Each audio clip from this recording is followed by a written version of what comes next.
My husband brought divorce papers to my father's funeral. Made me sign them at the reception. Said your dad would want you to do the right thing. My family watched in horror. I signed.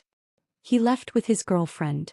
2 days later he discovered what else I'd signed that day. At the lawyer's office. Before the funeral. I was standing next to my father's casket when my husband handed me divorce papers. Not at home. Not in private. Right there in the church reception hall, surrounded by people who'd come to pay their respects. The florals from the service were still fresh. Dad had been dead less than 6 hours. My hands were shaking from signing the guest book, from accepting condolences, from trying to hold myself together. Before we continue, thank you for being here. If you believe in protecting yourself from financial abuse and building real security, please consider subscribing. It's free and helps us reach more women who need this. Now let's see what happened next. Brian walked up with a man in an expensive suit. Jessica, this is my attorney, Derek Phillips. We need you to sign something. I stared at the manila folder in Brian's hands. At his face, composed, almost gentle. At the people around us, Dad's friends and coworkers, starting to notice something was wrong. Now. My voice came out broken. Your dad would want you to do the right thing, Brian said, loud enough for others to hear. Be honest about our marriage. Sign these and we can both move on. The room went silent. My aunt gasped. My father's best friend took a step forward, then stopped. Everyone was watching. Everyone was waiting to see what I'd do. I looked down at the papers Brian was offering. Divorce petition. My name as respondent. His name as petitioner. All the legal language about irreconcilable differences and asset division. You're doing this here? At my father's funeral. I'm doing this now because it needs to be done, he said. Before things get complicated with the estate. Your dad would understand. He'd want you to be practical. Something about the way he said it, the fake sympathy, the manipulation, the timing, made me think about the meeting I'd had that morning. The one Brian didn't know about. The one at the lawyer's office 2 hours before Dad's service. The one where I'd learned everything. Okay, I whispered. I'll sign. But what Brian didn't know was what else I'd signed that day. What I'd learned. What trap my father had set in his final 72 hours of life. He didn't know that the papers I'd signed that morning had already destroyed him. Let me back up. Let me tell you how I got here. How my father ended up dead at 72. How my husband ended up serving me divorce papers over his casket. How my entire life unraveled and rebuilt itself in the span of 1 week. It started 3 days earlier, on a Monday morning that felt exactly like every other Monday morning for the past 7 years. I stood at the kitchen counter at 5:30 a.m., making coffee in the same chipped pot I'd been using since Brian and I got married. The machine gurgled and dripped, filling our small rental house with a smell that should have been comforting but just felt repetitive. Another day. Another early shift. Another morning of waking up before my husband because I had a real job and he had networking meetings. Brian was still asleep upstairs. He'd been sleeping later and later over the past year, claiming his investor calls ran late into the night. I'd stopped questioning it months ago because questions led to arguments, and arguments led to me feeling like I was crazy for not understanding his vision. I worked at Memorial Hospital as a medical billing specialist. Fancy title for sitting in a basement cubicle processing insurance claims for people I'd never meet. The job paid okay, enough to cover our rent, groceries, utilities, and whatever Brian's latest business venture required. He always had a venture. Always had a pitch. Always had a reason why this one would be different from all the others that had failed. My phone buzzed on the counter. A text from Dad. Breakfast Thursday? Need to talk to you about something. Important. I frowned at the screen. Dad usually texted about breakfast on Saturdays, our standing weekly tradition. Thursday was different. And important wasn't a word Dad used lightly. I typed back, everything okay? 3 dots appeared, then disappeared. Then appeared again. Finally, we'll explain Thursday. 7 a.m. at Pete's. Love you, kiddo. Something about that message made my stomach tighten. Dad was 72, still working as an electrician, still climbing ladders and fixing wiring in buildings across 3 states. I worried about him constantly, especially since Mom had died when I was 16. He was all I had left. Him and Brian, and lately Brian felt more like a stranger than a husband. Brian stumbled downstairs at 6:15, hair messy, wearing the clothes he'd fallen asleep in on the couch last night. Another late networking meeting, he'd said when he came home at midnight. Another opportunity that required his full attention. He kissed my forehead without really looking at me. Morning. Morning. Coffee's ready. Can't. Running late. He grabbed his keys, checked his phone, headed for the door. Late for what? It's 6:15 in the morning. Breakfast meeting with a potential investor. This one's different, Jess. This one's real. I'd heard that exact sentence at least 50 times in 7 years. Brian, we need to talk about some bills. Later. Promise. This meeting could change everything. The door closed behind him. I stood alone in our kitchen holding my coffee, staring at the stack of red-stamped envelopes on the counter I'd been avoiding for weeks. Past due. Final notice. Collections warning. I noticed something then. The cologne. Brian was wearing the expensive cologne he kept in the bathroom cabinet, the one he said was too special for every day. He was wearing it for a 6:30 a.m. breakfast meeting. That detail stuck with me all day. Through my commute to the hospital. Through 8 hours of processing claims in my windowless cubicle between Sharon, who talked constantly about her grandkids, and Lisa, who complained about her deadbeat ex-husband. Through lunch in my car, eating a sandwich I'd packed because we couldn't afford the cafeteria. Around 3 p.m., I opened my personal email to check something for a claim I was processing. That's when I saw it. Subject line: Your Capital Reserve Platinum Card Statement. I'd never heard of Capital Reserve Platinum Card. Never applied for it. Never used it. My hands went cold as I clicked through. Account opened 6 months ago. Current balance: $8,400. Recent charges scrolled down the screen. Restaurants in neighborhoods I'd never been to, a jewelry store, weekend hotel stays. Charges that painted a picture I didn't want to see. All in my name. All using my social security number. Sharon's voice came over the cubicle wall. You okay, honey? You look pale. I closed the laptop, forced my face into something resembling normal. Just tired. You work too hard. You should take a day off. I couldn't afford a day off. Not with Brian's ventures draining our accounts and bills piling up, and now this credit card fraud in my name. During my break, I called the credit card company from my car in the employee parking lot. The representative was professional, unhelpful in that way customer service always was. The account was opened in person at our downtown branch 6 months ago. The application includes your signature and correct security question answers. What security questions? Mother's maiden name, city where you were born, name of your first pet. Brian knew all of those answers. Brian knew everything about me. We'd been married 7 years. I trusted him with every detail of my life. I didn't open this account. I need to dispute the charges. You'll need to file a police report for identity theft first, ma'am.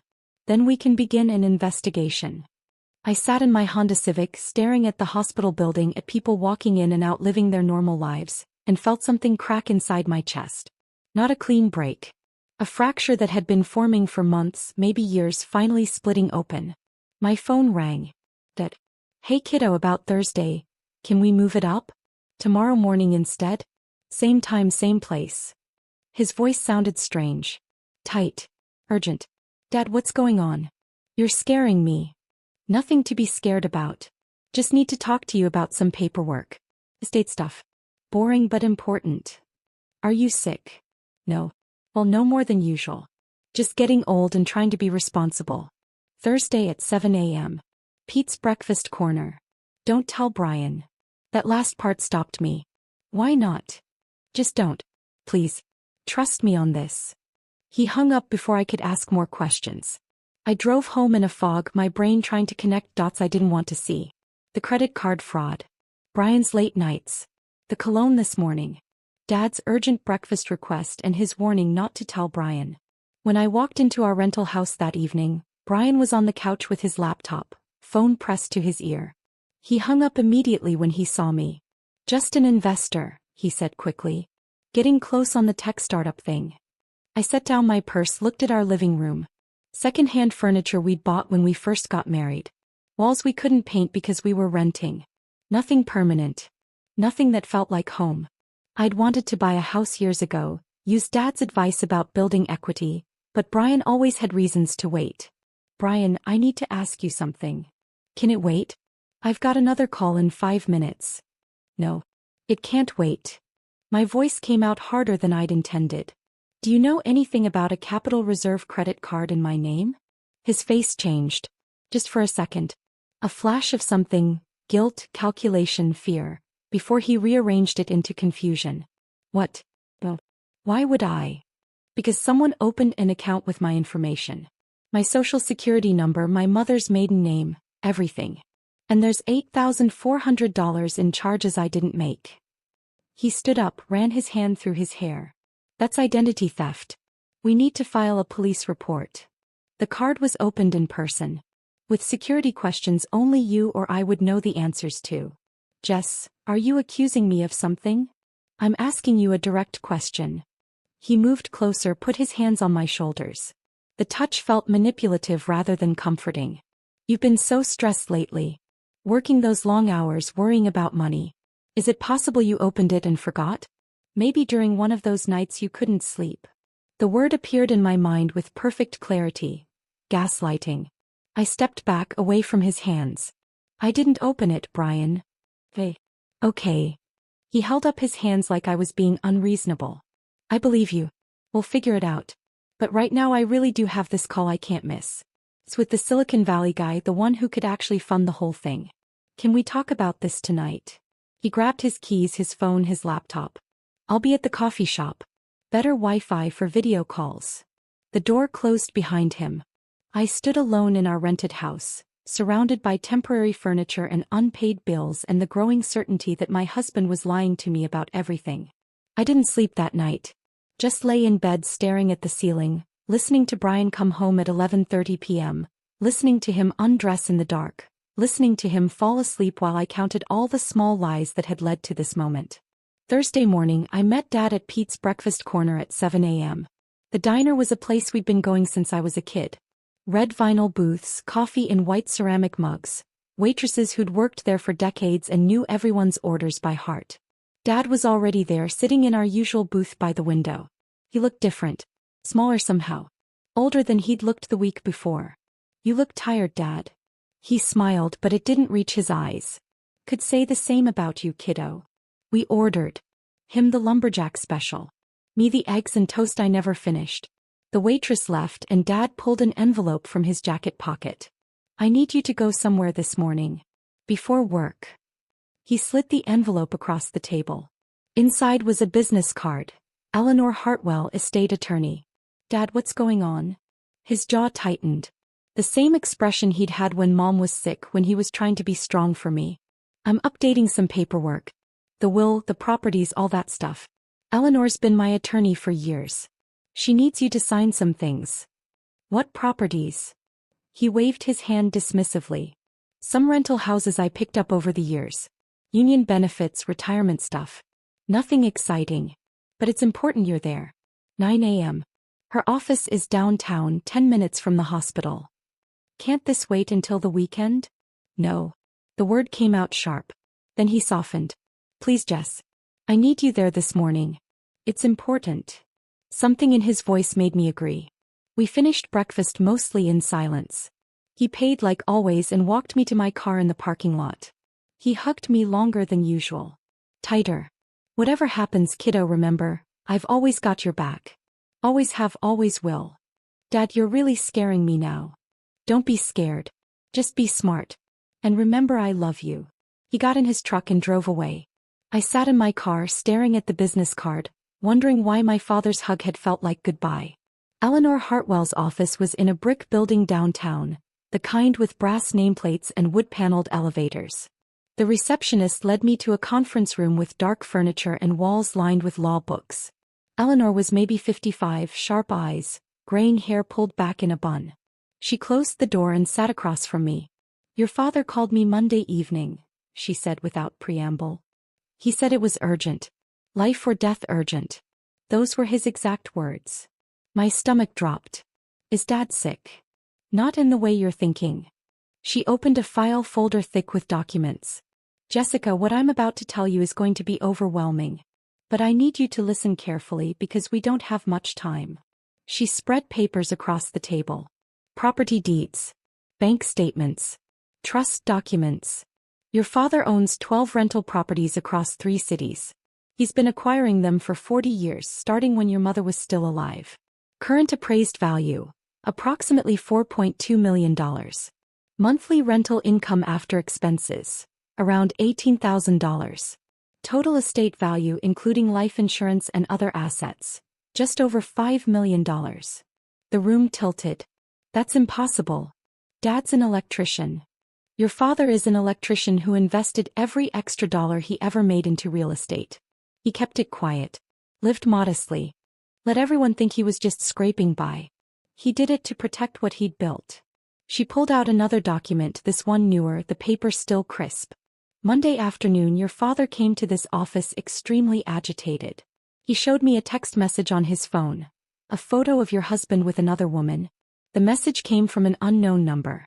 Your father said, and I quote, "That son of a bitch married my daughter for money she doesn't even know exists." The words hit me but didn't quite land. Brian was cheating. Dad had proof. Dad had known before I did. Your father spent Monday, Tuesday, and yesterday in this office, restructuring his entire estate.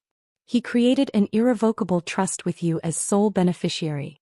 Everything, all 12 properties, all rental income, life insurance, pension, savings, transferred into a trust that specifically excludes spousal claims under any circumstances. She pushed the documents toward me. As of yesterday at 3 p.m., you became the sole owner of your father's entire estate. The trust structure means even though you're married, Brian has no legal claim to any of it. It's protected from divorce settlements, bankruptcy, creditor claims, lawsuits. Everything. I don't understand. Why the rush? Why this week? Eleanor's expression softened. Because your father knew what was coming. He said Brian would try to serve you divorce papers soon, probably at a moment when you'd be vulnerable and emotional. He said, men like Brian always strike when they think they have the advantage. Your father wanted you protected before that happened. She handed me the final document, a sealed envelope with my name in Dad's handwriting. He made me promise to give you this after explaining the trust. He also recorded video testimony yesterday, documenting his mental capacity and his reasons for the trust structure. He was very thorough, Jessica. Whatever challenges come, this will hold up. My hands shook as I took the envelope. When did he finalize everything? Yesterday. Wednesday at 3 p.m. He signed the last papers, recorded his testimony, paid my retainer from his business account. He seemed. She paused. Relieved. Like he'd been carrying a tremendous weight and finally set it down. He shook my hand, thanked me for 40 years of legal service and said something strange, "Now I can rest." My phone rang. Brian. I stared at his name on the screen, unable to move. Eleanor reached across the table. Jessica, I received a call at 6 a.m. this morning from a Detective Morrison with the county sheriff's office. Your father had a massive heart attack last night in his sleep. The paramedics couldn't revive him. I'm so sorry. The conference room disappeared. Sound became muffled. My father was dead. Dad was gone. And in his final 72 hours he'd somehow known it was coming, known what Brian was planning, known exactly what needed to be done to protect me. That's how I ended up here. Standing next to my father's casket in a church reception hall. Watching my husband hand me divorce papers with Dad's friends looking on in horror. Preparing to sign documents that Brian thought would give him half of an estate he didn't know I already owned. Preparing to spring the trap my father had built in his last 3 days of life. Derek Phillips followed us to a small Sunday school classroom upstairs, away from the reception. Children's drawings covered the walls. Noah's Ark, Jesus with lambs, bright crayons on construction paper. Tiny chairs were stacked in the corner. The room smelled like old books and glue sticks. He closed the door, opened his leather folder with practiced efficiency. Mrs. Morrison, I represent your husband in a personal legal matter. Given the timing of your father's passing and the need for clarity regarding estate proceedings, Mr. Morrison has asked me to present you with these documents today. He pulled out papers, set them on a child-sized table. Divorce petition. State of Oregon. Petitioner, Brian James Morrison. Respondent, Jessica Marie Morrison. My aunt's face appeared in the small window of the classroom door. She looked horrified, mouthing words I couldn't hear. Other faces joined hers. Dad's coworkers, neighbors, people who'd come to honor my father and were now witnessing this. You want me to sign divorce papers right now? While my father's body is downstairs. Brian's voice went soft, manipulative. Jess, I know the timing is terrible. But your dad would want you to be honest. About us. About our marriage. We've been unhappy for years. You know that. I stared at him. At this man who'd slept beside me for 7 years. Who I'd supported through every failed venture. Who'd kissed my forehead this morning before the funeral and told me he'd be there for me through everything. The easy way or the hard way, Derek interjected. Easy. You sign today, we file uncontested, divide assets equally, nobody fights. Clean and simple. Hard way. Contested divorce, years of litigation, your father's estate frozen during proceedings. Expensive and painful for everyone involved. Brian stepped closer, lowered his voice like we were the only people in the room. I don't want to hurt you more than you're already hurting. Sign these, we both walk away, we both start over. Your dad was practical. He'd understand. The faces in the window multiplied. I could see Maria from Dad's duplex. Curtis from the Morrison Street building. People Dad had helped for decades, watching his daughter get ambushed at his funeral. I thought about that morning. About Eleanor's office. About the documents I'd signed at 7 a.m., 2 hours before the service started. About the empire I'd learned existed while Dad's body was still at the morgue. Okay, I whispered. Where do I sign? Relief flooded Brian's face. Derek pulled out a pen, showed me the signature lines. Initial here. Sign there. Date this page. My hand shook. Real tears now, because my father was really dead and this marriage was really over, and I was signing papers in a Sunday school classroom while people watched through the window like this was some kind of horrible theater. I signed Jessica Morrison 4 times. Derek witnessed each one, dated them, collected everything back into his folder. I'll file these Monday morning. You'll receive confirmation within the week. Brian actually hugged me. Put his arms around me like he cared, like the past 7 years had meant something. Thank you for being reasonable. This is the right thing. You'll see. They left. I stood alone with crayon drawings of Bible stories, listening to footsteps descend the stairs, listening to my aunt's voice raised in anger downstairs, listening to my marriage end in the same building where my father's funeral had just happened. I waited 30 seconds. Then I went back down to the reception. Brian was already at a table with 2 of his friends, checking his phone, relaxed like he'd just finished an unpleasant but necessary task. He caught my eye, gave me a small nod. Almost sympathetic. I walked to the corner where Eleanor stood near the coffee station. She'd arrived during the funeral service, sat in the back, didn't approach me until now. It's done, I said quietly. She nodded once. Good. Now we wait. I moved through the rest of the reception like a ghost. Accepting condolences. Listening to stories about Dad I'd never heard. A woman named Maria from the 7th Avenue duplex hugged me, cried with me, told me my father had waived her rent for 3 months when she'd lost her job. Curtis, an elderly man from Morrison Street, said Dad had fixed his grandson's car for free last winter. Story after story of a man who'd lived quietly, generously without ever telling me. The Johnson family approached, young parents with a toddler. Your dad installed playground equipment behind our building with his own hands, the mother said. Wouldn't let us pay him. Said kids needed safe places to play. These people knew my father better than I'd known him. They'd seen the empire he'd built, not in properties and rental income, but in relationships and kindness and care. Brian left early, barely an hour after the signing.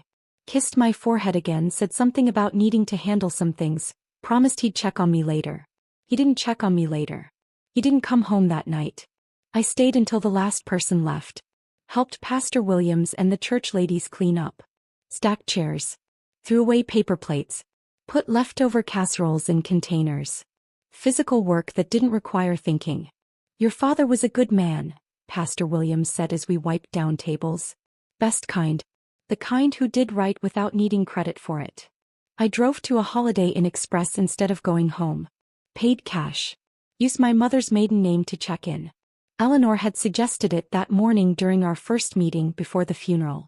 You don't want to be accessible this weekend. Let Brian think everything's going according to his plan. Let him get comfortable.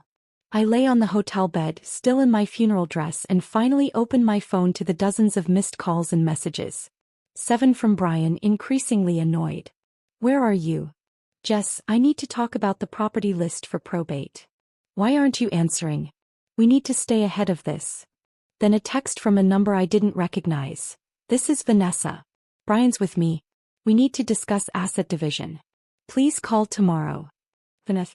The blonde woman from the photo Eleanor had shown me. The one kissing my husband 2 weeks ago.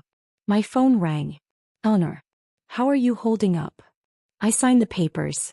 Just like Dad planned. Good. Monday morning, Brian's attorney will file the divorce petition. By Monday afternoon he'll try to access information about your father's estate.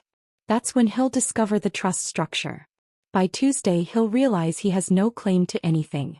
Wednesday at the latest we'll be filing counter-complaints for identity theft and fraud based on those credit cards. Her voice was steady, professional, almost soothing. Jessica, your father built a perfect trap. Every move Brian makes from here tightens it. You just need to stay strong a little longer. I don't feel strong. I feel empty. That's grief. That's normal. But underneath the grief there's something else building. Soon you'll feel it. Freedom. Clarity. Strength you didn't know you had. After we hung up, I pulled out Dad's letter again. Read it for the 5th time since that morning. I'm giving you freedom. Freedom from a man who never deserved you. The postscript caught my attention. The commercial property on 4th Street? That's the one I leased to Brian 3 years ago below market rate, trying to give him a chance. Check with the property management company. I opened my laptop, searched my email for anything about 4th Street. Found an old message from 3 years ago, Dad forwarding me Brian's business plan for an electrical supply store. I'd been so proud of Brian then. Dad was giving him a real opportunity, helping him finally succeed. I pulled up the property management company's website, Riverside Properties. Found their office number. It was Saturday evening, but I called anyway, left a voicemail asking about the 4th Street commercial space and my father's account. They called back 20 minutes later. Weekend emergency line. Ms. Hart? I'm so sorry for your loss. Your father was one of our best clients. Regarding the 4th Street property, are you aware of the ongoing lease violation issues? What issues? The property manager, a woman named Sandra, sighed. Your father leased that space to Brian Morrison 3 years ago at $1,200 monthly when market rate was $2,800. Very generous terms. The lease specified use as an electrical supply retail store. About 18 months ago, we discovered Mr. Morrison had sublet the space to a vape shop without authorization. He was collecting roughly $3,000 monthly from the subtenant while paying your father $1,200 and pocketing the difference. My stomach turned. Your father tried to work with him. Multiple warnings. Payment plans. Second chances. But Mr. Morrison fell 3 months behind on rent, violated the sublease clause repeatedly, and ignored all communication. 6 months ago, your father authorized us to begin eviction proceedings and filed a civil suit for back rent and damages. Total amount owed, $47,000. I sat on the hotel bed, phone pressed to my ear, understanding spreading through me like poison. Has Brian been served with the lawsuit? Not yet. The papers were supposed to be delivered this week, but given your father's passing we held them out of respect. We weren't sure how you wanted to proceed. Proceed exactly as my father instructed. Serve the papers. Continue the eviction. All of it. Are you sure? It's a family matter now. Brian Morrison is not my family. Not anymore. My father made his decision. I'm standing by it. After hanging up, I sat in that generic hotel room with its beige walls and mass-produced art, and felt something shift inside me. Not grief anymore. Not shock. Something colder. Harder. Brian hadn't just cheated on me. He'd stolen from my father. Lied about his business failing when actually he'd been committing fraud. Used Dad's generosity as another revenue stream while crying poverty at home. Dad had known. For 6 months, Dad had known and said nothing to me. Building his case. Documenting everything. Protecting me the only way he knew how. I texted Eleanor, the 4th Street property. Dad leased it to Brian. He's been defrauding Dad for 18 months. There's a lawsuit pending. Can we use this? Her response came immediately. Yes. That's fraud, breach of contract, and evidence of character. Adds weight to everything else. Your father was meticulous, Jessica. Every piece matters. Sunday morning I woke early in that hotel room. Couldn't go home. Couldn't face the house I'd shared with Brian. Instead, I drove to the first property on Eleanor's list. The duplex on 7th Avenue where Maria lived. The building was small but well-maintained. 2 units, flower boxes on the windows, a neat lawn someone clearly cared for. Dad's old truck was still parked in the small lot behind it, work tools visible through the rear window. I sat in my car staring at that truck. The faded Union sticker on the bumper. The toolbox he'd had since before I was born. He'd driven this truck for 18 years. Never replaced it because it still worked. That was Dad. If it works, why change it? Maria came out at 7 a.m., saw me, waved. I got out, met her on the porch. Couldn't sleep, I explained. She nodded understanding. Come in. Coffee's on. Her duplex was small but loved. Plants everywhere. Photos of grandchildren. A life built in a space my father had provided. I've been here 19 years, Maria said, pouring coffee into mugs with cats on them. Since my divorce. Your father gave me this place when I had 2 kids, no job and nowhere to go. First month free. Security deposit waived. He said, pay when you can. Family takes care of family. She showed me a folder she'd kept. Every rent receipt for 19 years, never late, always including a handwritten thank you note. He fixed our heater himself during that ice storm 3 years back. Middle of the night. Wouldn't hire it out. Said he didn't trust contractors to do it right. He was up on my roof at 2 a.m., 70 years old, making sure my grandkids wouldn't freeze. I spent Sunday morning driving to each property. Meeting tenants. Hearing stories. The Johnsons at the Cedar Street house showed me the playground equipment Dad had installed. Curtis at Morrison Street walked me through the community garden Dad had started in the empty lot behind the building. Every property told the same story. A man who cared more about people than profit. Who kept rents affordable. Who fixed things himself. Who showed up when families needed help. By noon I'd seen all 12 properties. Understood what Dad had really built. Not just buildings. Not just wealth. Community. Trust. Relationships that would outlast him. I sat in my car outside the mixed-use building downtown. The one with the empty apartment on the 2nd floor that Eleanor said was mine if I wanted it, and felt my phone buzz. Brian. Frantic. Where the hell are you? I've been calling all day. What do you need, Brian? I got a copy of your dad's will from county records. Did you know he owned 12 buildings? I knew he had some properties. Some? Jessica, we're talking millions. And according to this, it's all in your name. But we're married, which means it's marital property. We split it. That's how this works. I let the silence stretch. Is that why you served me divorce papers yesterday? At my father's funeral?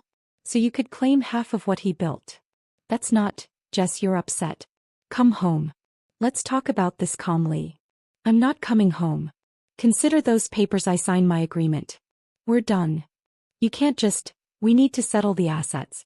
The estate goes through probate. I have rights. What rights, Brian? He hung up. Minutes later Vanessa called. Jessica, this is Vanessa Chin. I'm a real estate professional and a friend of Brian's. He's asked me to help facilitate asset division discussions. I think we should meet with attorneys to ensure everything's handled fairly. Her voice was smooth, practiced like she'd done this before. These properties need management. Brian has expressed interest in taking over several units as part of his settlement share. Brian has no settlement share. But thank you for calling. I hung up. Sat in my car. Watched people walk past on the downtown sidewalk, living their normal Sunday lives, having no idea that my entire world had exploded and rebuilt itself in 72 hours. My father had died knowing what Brian was. Had spent his last days protecting me from it. Had built a trap so perfect that Brian was already walking into it without knowing. And I was going to watch every single step. Monday morning I sat in Eleanor's office again. The space felt different now, less like a place where bad news got delivered and more like a war room. She'd been working all weekend. Files covered the conference table, organized by property, by date, by type of documentation. Coffee? She offered, pouring from a carafe without waiting for my answer. I took the mug, grateful for something to hold. I hadn't slept in the hotel Sunday night. Just lay there replaying Brian's voice on the phone, the way he'd gone straight to the money, the way Vanessa had called like she had any right to speak to me.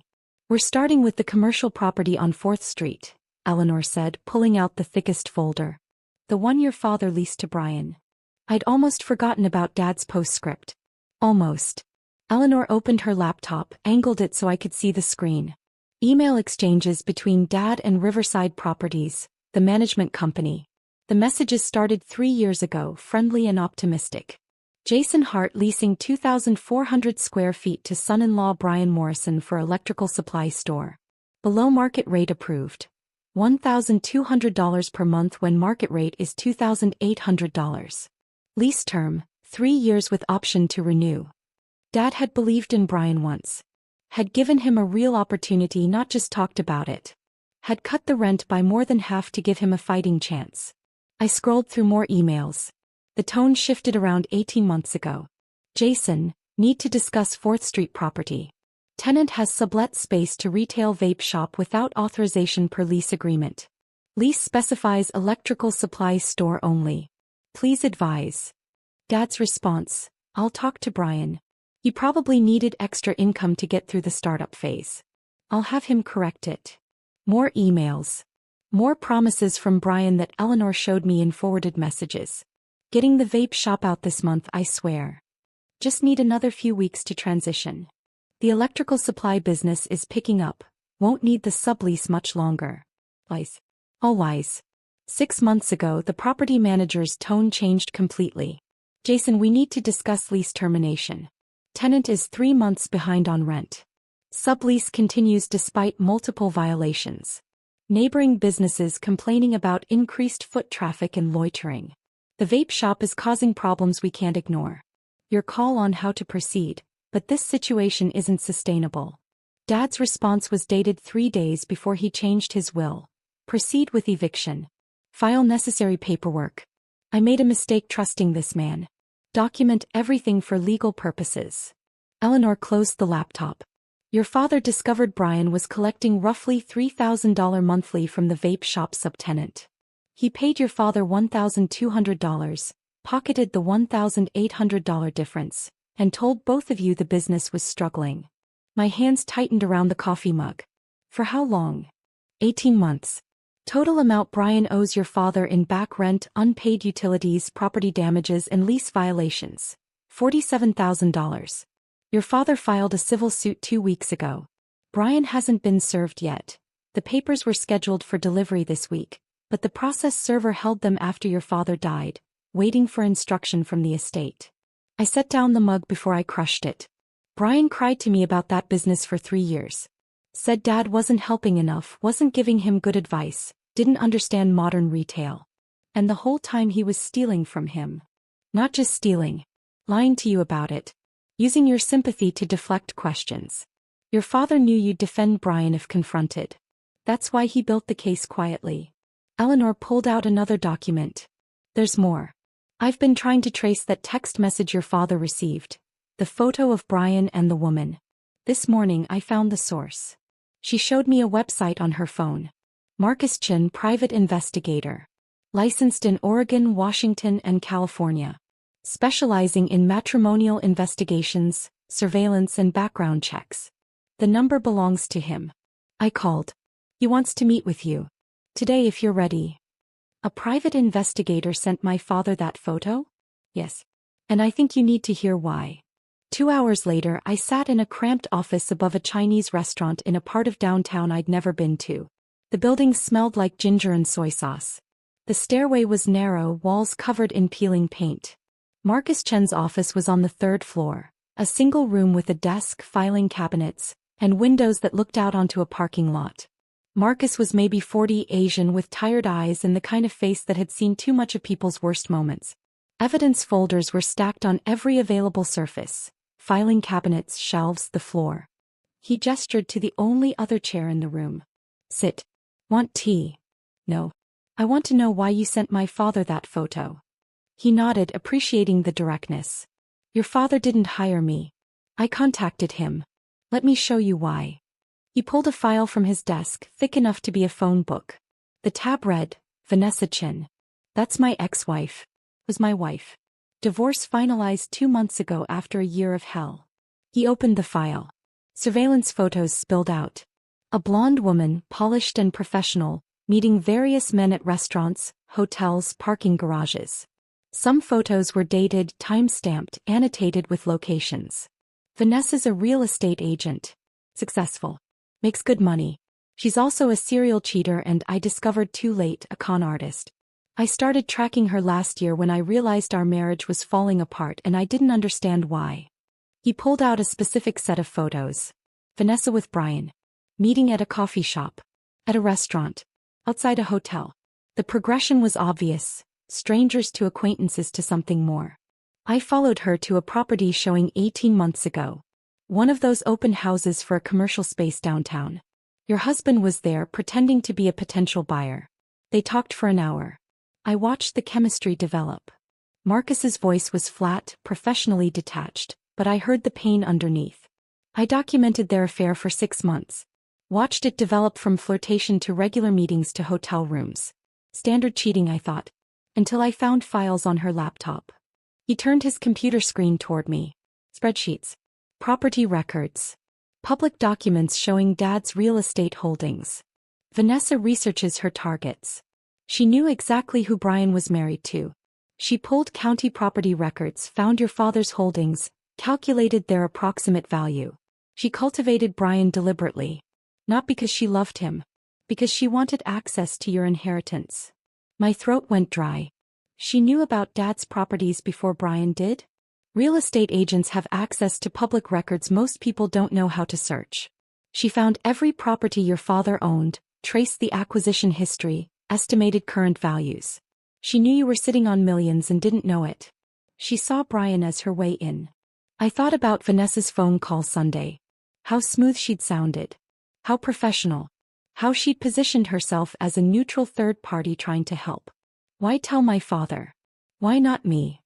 Marcus leaned back in his chair. Bez, I saw you once. Last summer. You were picking Brian up from a restaurant where he was meeting Vanessa. Both of them lied, told you and me they were meeting other people. You looked exhausted. Confused. Like you were trying to hold something together that was already broken. You looked exactly how I felt. He pulled out more files. I thought about warning you directly. Showing up, explaining everything. But I've been a PI for 15 years. I've learned that affair victims don't believe strangers. They make excuses. They defend their partners. They need proof from someone they trust. So you sent the photo to Dad. I sent it to your father because parents see clearly when spouses are blind. I hoped he'd talk to you, show you the truth, help you leave before Vanessa and Brian could execute their plan. What plan? Marcus pulled up audio files on his laptop. This is where it gets worse. I installed a recording device in Vanessa's car during our separation. Oregon's a one-party consent state, and since it was marital property, it was legal. She didn't know. He pressed play. Vanessa's voice came through the laptop speakers, confident and cold. He thinks his father-in-law has 2 rental houses. Maybe 3. Try 12 properties worth millions. I pulled the public records. The old man's been buying real estate for 40 years. Smart. Quiet. Built a fortune nobody knows about. Brian's voice, recognizable and nauseating. Jessica said her dad was just an electrician. Union guy, blue collar, nothing special. Electricians in the union make decent money, especially one who worked major construction projects across 3 states. But this guy's smart. Kept everything quiet. Lived below his means. Classic stealth wealth. When he dies, Jessica inherits everything. You're married to a millionaire who doesn't know she's a millionaire. So we just wait for the old man to die? No.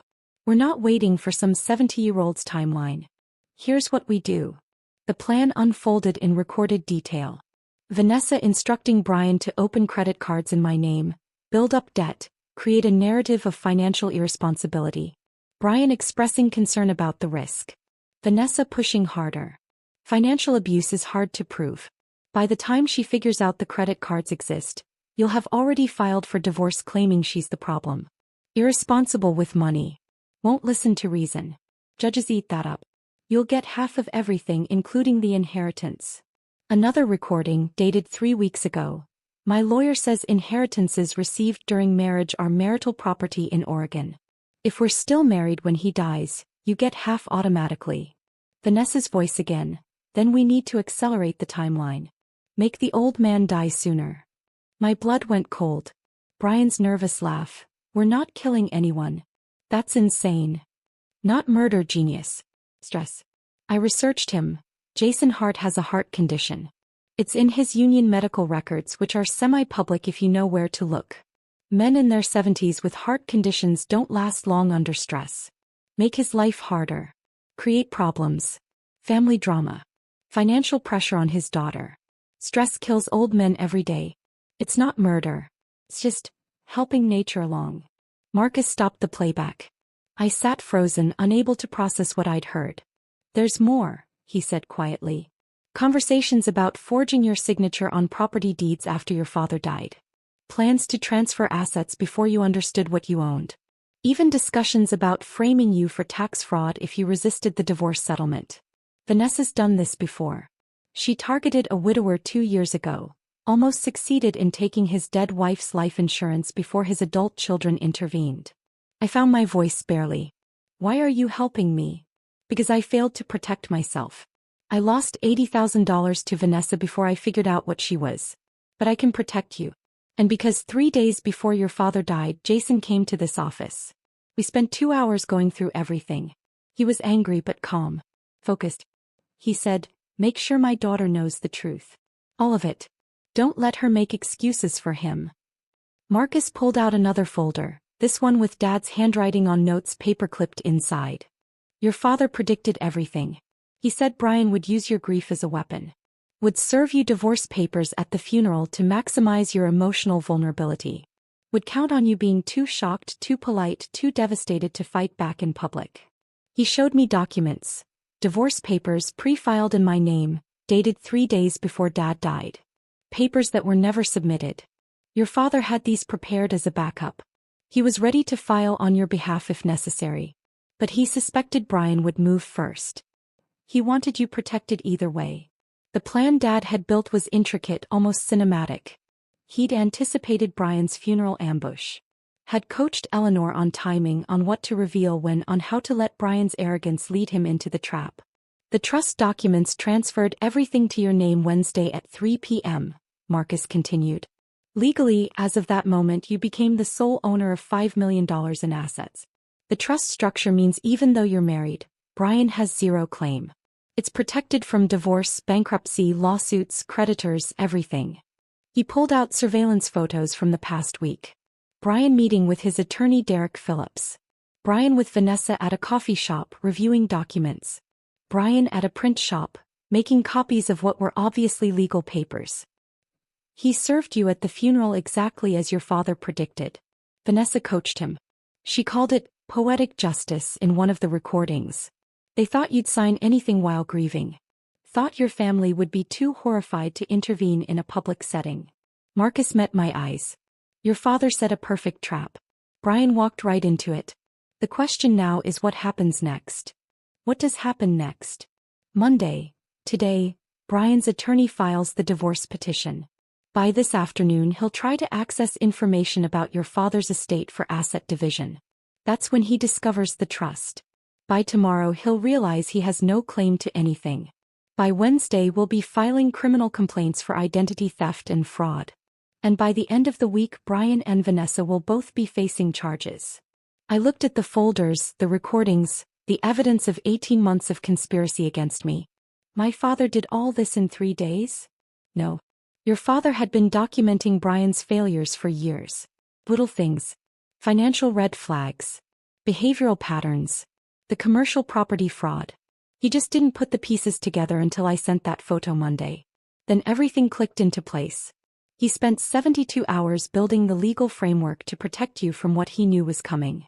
I sat back in that cramped office above the Chinese restaurant, surrounded by evidence of my husband's betrayal, and felt something shift inside me.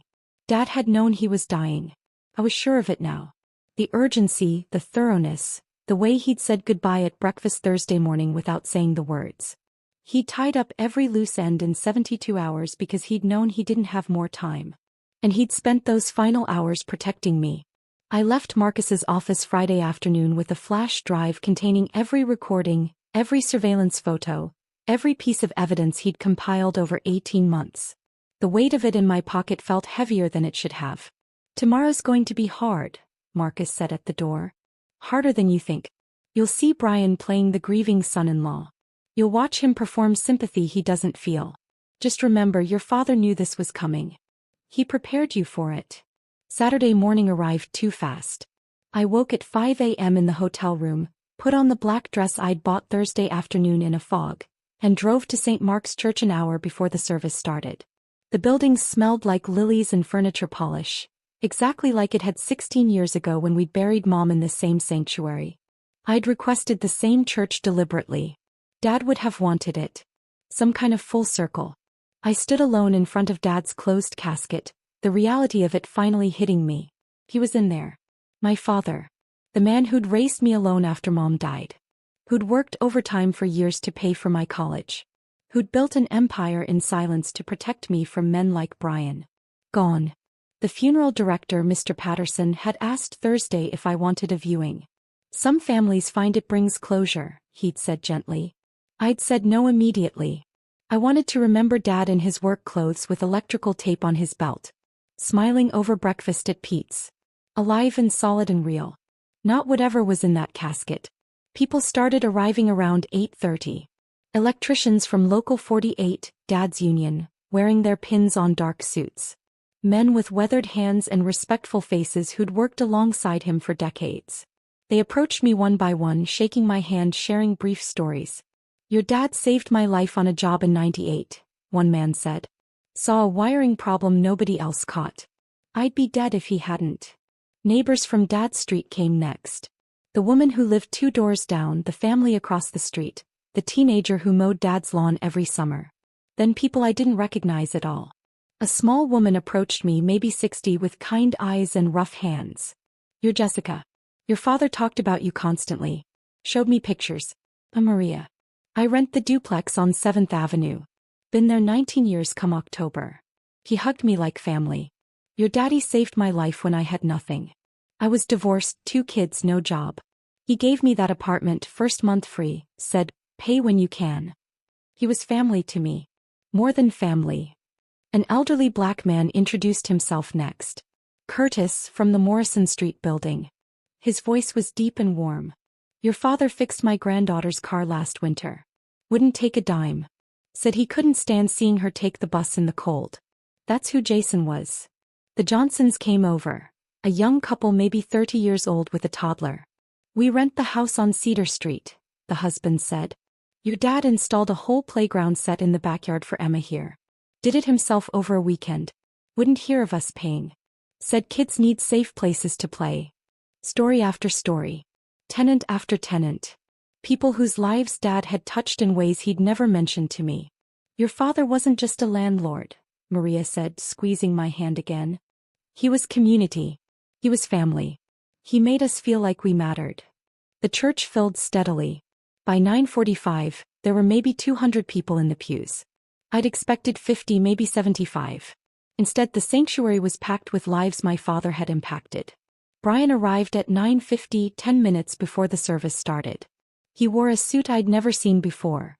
Charcoal gray, expensive fabric, tailored fit. We couldn't afford that suit. Not on my salary. Not with the debts he'd racked up. But I knew where he'd gotten it now. Vanessa had probably picked it out.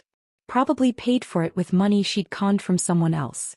He slid into the front pew beside me, didn't hold my hand, didn't ask how I was doing. His leg bounced with nervous energy. His phone was in his hand, screen lighting up every few seconds with text he tried to hide. "You okay?" he whispered as the organ started playing. I nodded because speaking felt impossible. He hadn't asked about the will. Hadn't asked about my feelings. Hadn't asked what he could do to help. He'd just shown up, playing the role of supportive husband for an audience that didn't know our marriage had been dead for years. Pastor Williams delivered the eulogy. He'd known Dad since I was a kid, had presided over Mom's funeral, had watched our family shrink from 3 to 2. Jason Hart was a man who believed in building things that lasted, Pastor Williams said, his voice carrying to every corner of the sanctuary. Not just buildings, though he built those too. But community, trust, relationships. He believed in taking care of people not because it benefited him but because it was right. He told stories I'd never heard. About Dad quietly paying for a church member's medical bills. About Dad showing up to help rebuild a neighbor's fence after a storm. About Dad mentoring young electricians who struggled with the technical aspects of the trade. Jason worked until the day he died because work gave him purpose. But his real purpose was his daughter. Everything he did, every choice he made, was to ensure Jessica would be taken care of. That's a father's love in its purest form. I felt Brian shift beside me, checking his phone again under the cover of the hymnal. The service ended. We filed out to the church basement for the reception. Exactly the kind of gathering Dad would have wanted. No fancy catering. No expensive arrangements. Just folding tables covered in casseroles and sandwich trays brought by church members. Coffee in big industrial percolators. Paper plates and plastic forks. Simple. Practical. I stood near a memory board I'd put together Friday evening. Photos of Dad through the years. Dad and Mom on their wedding day. Dad holding baby me in the hospital. Dad at my high school graduation. Dad in his work truck, smiling, covered in sawdust from some project. The line of people wanting to express condolences seemed endless. Marcus showed up around noon, standing at the back of the basement near the coffee station. We'd agreed he'd attend, be a witness, be ready for whatever Brian tried. He caught my eye once, nodded. A silent message. I'm here. Brian brought me a plate of food I couldn't imagine eating. You should sit down. You look exhausted. I was exhausted. Grief, exhaustion mixed with anticipation, mixed with rage that sat in my chest like hot coal. I'm okay. We should talk about next steps soon. The estate stuff. I've been thinking about how to handle the probate filing. Jessica Morrison? A man I didn't recognize approached. Late 40s, expensive suit, leather folder tucked under his arm. Professional haircut. Confident posture. Yes. I'm Derek Phillips, attorney. I'm so sorry for your loss. He glanced at Brian, some unspoken communication passing between them. Could I speak with you both privately? It will only take a moment. My stomach dropped. This was it. The moment Dad had predicted. The moment Marcus had warned me about. Brian's face showed just the slightest hint of satisfaction before he arranged it into concern. Of course. There's an empty classroom upstairs we can use. I followed them up the narrow stairs, past the sanctuary to the Sunday school wing. Brian opened the door to a small room. Children's drawings covering the walls, Bible verses in crayon, tiny chairs stacked in the corner. Derek closed the door. Set his folder on a child-sized table covered in dried glue and marker stains. Mrs. Morrison, I represent your husband in a personal legal matter. Given the timing of your father's passing and the need for clarity regarding estate proceedings, Mr. Morrison has asked me to present you with these documents today. He opened the folder. Pulled out papers. Divorce petition. State of Oregon. Case number assigned. Petitioner, Brian James Morrison. Respondent, Jessica Marie Morrison. Through the small window in the classroom door, I could see faces gathering. My aunt. Maria from the duplex. Curtis from Morrison Street. People drawn by the unusual sight of us disappearing with an attorney. You're serving me with divorce papers? My voice came out broken, which wasn't hard to fake. Today, at my father's funeral. Derek shifted uncomfortably. I advised against the timing, Mrs. Morrison. However, my client insisted that given the inheritance situation and your father's estate likely entering probate, clarity on marital assets was time-sensitive. Brian stepped forward, his voice dropping into that gentle, manipulative tone I'd learned to hate. Jess, I know this is horrible timing. I know how it looks. But your dad would want you to do the right thing. He'd want you to be honest about our marriage. We've been unhappy for years. You know that. I stared at him. At this man I'd shared a bed with for 7 years. Who I'd supported through every failed venture. Who I'd defended when Dad expressed doubts. We can do this the easy way or the hard way, Brian continued. Easy way. You sign today, acknowledge receipt, we file uncontested, split everything 50-50. Your dad's properties go through probate, get divided, nobody fights. Quick, clean, done. We both move on with our lives. And the hard way? Derek answered, his tone professionally neutral. Contested divorce. Years of litigation. Legal fees mounting on both sides. Your father's estate frozen during proceedings, costing money in attorney fees and court costs. Painful for everyone involved. Brian moved closer, put his hand on my shoulder. Through the door window, I saw my aunt's face go pale with shock. I don't want to make this harder than it already is, Brian said. I don't want to hurt you more than you're already hurting. Sign the papers now. Grieve your dad without this hanging over you. Deal with the legal details later when you're thinking more clearly. I promise I'll make this as painless as possible. The eagerness in his voice was barely hidden under the fake compassion. He thought he was winning. Thought he'd timed this perfectly. Thought I'd sign anything while grief-stricken and surrounded by witnesses who'd pressure me not to make a scene. I thought about Dad's letter. About Marcus's recordings. About Vanessa's voice on that audio file saying, "Make the old man die sooner." "Okay," I whispered. "Where do I sign?" Brian's relief was visible. His shoulders relaxed. A small smile touched his lips before he caught himself. Derek laid the papers out on the tiny table, showed me signature lines. Initial here, here, and here. Sign at the bottom. Date this page. My hand shook as I picked up the pen. Real tears now, because my father really was dead and this marriage really was over, and I was standing in a Sunday school classroom signing divorce papers while children's drawings of Noah's Ark looked down at me. I signed Jessica Morrison 4 times. Derek witnessed each signature, added his own name, dated everything with careful precision. "I'll file these Monday morning first thing," he said, collecting papers back into his folder. "You'll receive official confirmation within 7 to 10 business days. If you have questions, your attorney can contact my office." Brian actually hugged me, pulled me against his chest like he cared. Like the past 7 years had meant something. Like he was sad this was ending. "Thank you for being reasonable," he said into my hair. "This is the right thing. We'll both be happier this way." They left the room. I stood alone with crayon drawings of Bible stories and the smell of old glue, counting to 30 in my head. Then I returned to the reception. Brian was already at a table with 2 of his friends, his body language relaxed, phone out, typing away. Probably texting Vanessa. Probably celebrating. I walked to Marcus, who'd watched everything from his position by the coffee. "It's done," I said quietly. He nodded. Phase 1 complete. Now we wait. Eleanor had arrived during the service, sitting in the back. She caught my eye from across the room. A small nod. He understood. The trap was set. The prey had walked right in. Now we waited for him to realize the jaws were closing. I returned to accepting condolences, playing my role. The grieving daughter. The soon-to-be divorced wife. The woman who'd just signed papers at her father's funeral because she was too emotionally destroyed to fight. Maria hugged me tight. "Your father loved you so much, honey. Whatever you're going through, you're not alone. We're here. All of us. Jason's family takes care of each other." Curtis nodded, his voice firm. "Your daddy took care of us for decades. Now we take care of his daughter. That's how this works. That's what family means."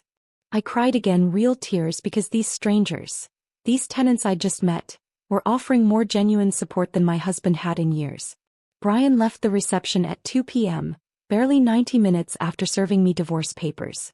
He kissed my forehead like we were still married, like nothing had changed. "I've got some things to handle. Take your time here. I'll check on you later." He didn't check on me later. He didn't come home that night. He disappeared into whatever life he was building with Vanessa, thinking he'd just secured his claim to millions. I stayed until the last person left. Helped the church ladies clean up. Stacked chairs. Collected casserole dishes to return to their owners. Swept floors. Physical work that didn't require thinking. Pastor Williams walked me to my car as the sun set, the sky turning orange and purple over the church parking lot. "Your father was proud of you," he said. "Whatever storm you're facing, remember that. He was so proud of the woman you became." I drove to the Holiday Inn Express instead of home. Paid cash. Checked in under my mother's maiden name, Sarah Mitchell. The clerk didn't ask questions. The room was generic. Beige walls. Floral bedspread. Painting of a lighthouse. Television remote wrapped in plastic. I lay on the bed, still in my funeral dress, and finally checked my phone. 7 missed calls from Brian. 3 voicemails, his tone shifting from concerned to irritated to angry. Jess, where are you? Call me back. I need to talk to you about the property list for probate. Where are you? Why aren't you answering? We need to get ahead of this before things get complicated. Call me. Then at 9 p.m. a text from an unknown number. This is Vanessa. Brian's with me. We need to discuss asset division. Please call tomorrow so we can handle this professionally. My phone rang. Eleanor. How are you holding up? I signed. Just like Dad planned. Good. Monday morning, Derek Phillips files the divorce petition with the county. By Monday afternoon he'll start discovery process, requesting estate information.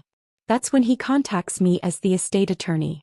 That's when Brian discovers the trust. Her voice was steady, almost soothing. By Tuesday Brian realizes he has no claim to anything. By Wednesday we're filing countercomplaints for identity theft and fraud. Marcus submits his evidence to the district attorney Monday morning. The recordings, the surveillance, the conspiracy documentation. All of it. She paused. Jessica, your father built a perfect trap. Every move Brian makes from here tightens it. I closed my eyes. I don't feel victorious. I feel empty. That's grief. That's normal. That's human. But underneath the grief there's something building. Soon you'll feel it. Clarity. Strength. Freedom. After we hung up I opened Dad's letter one more time, reading it in the harsh fluorescent light of the hotel room. Life big. Life happy. Live free. Tomorrow was Sunday. Monday the trap would spring. But tonight I was just a daughter who'd lost her father. Who'd signed away a marriage that had died years ago. Who was hiding in a hotel room because going home felt impossible. I set my alarm for 6 a.m. There was somewhere I needed to be before everything exploded. Sunday morning I woke at 5:30 a.m. without needing the alarm. The hotel room was dark, silent except for the hum of the air conditioning unit. I dressed in jeans and a sweater, grabbed Dad's old electrician's jacket from my car, the one with Local 48 embroidered on the back that I'd kept meaning to return to him, and drove through empty streets to 7th Avenue. The duplex where Maria lived looked different in the early morning light. Peaceful. Well-maintained flower boxes on the windows, lawn recently mowed, paint fresh even though the building was decades old. Dad's truck sat in the small parking lot behind the building, right where he'd left it Thursday morning before his heart attack. I parked next to it, stared at the faded Union sticker on the bumper, the toolbox visible through the rear window. He'd driven this truck for 18 years, maybe longer. Never replaced it because it still worked fine. If it works, why change it? He'd say whenever I suggested getting something newer, safer. That was Dad. Practical to the point of stubbornness.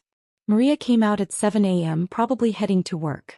She saw my car, saw me sitting there, and immediately changed direction toward me instead of her own vehicle. Jessica? Honey, what are you doing here? I got out, pulled Dad's jacket tighter against the morning chill. Couldn't sleep. Didn't want to be alone. I hope that's okay. Her face softened with understanding. Come inside. I'll make coffee. Her duplex was small but clearly loved. Plants covered every available surface. Windowsills, shelves, hanging baskets. Photos of grandchildren lined the mantel. A crocheted blanket draped over the couch. A life built in a space my father had provided. I've been here since my divorce, Maria said, filling a kettle at the sink. 22 years old with 2 babies and nowhere to go. My ex took everything in the split. The house, the car, the savings. Left me with nothing but child support he never paid. He pulled out mugs with cats on them. Your father showed me this place on a Tuesday afternoon.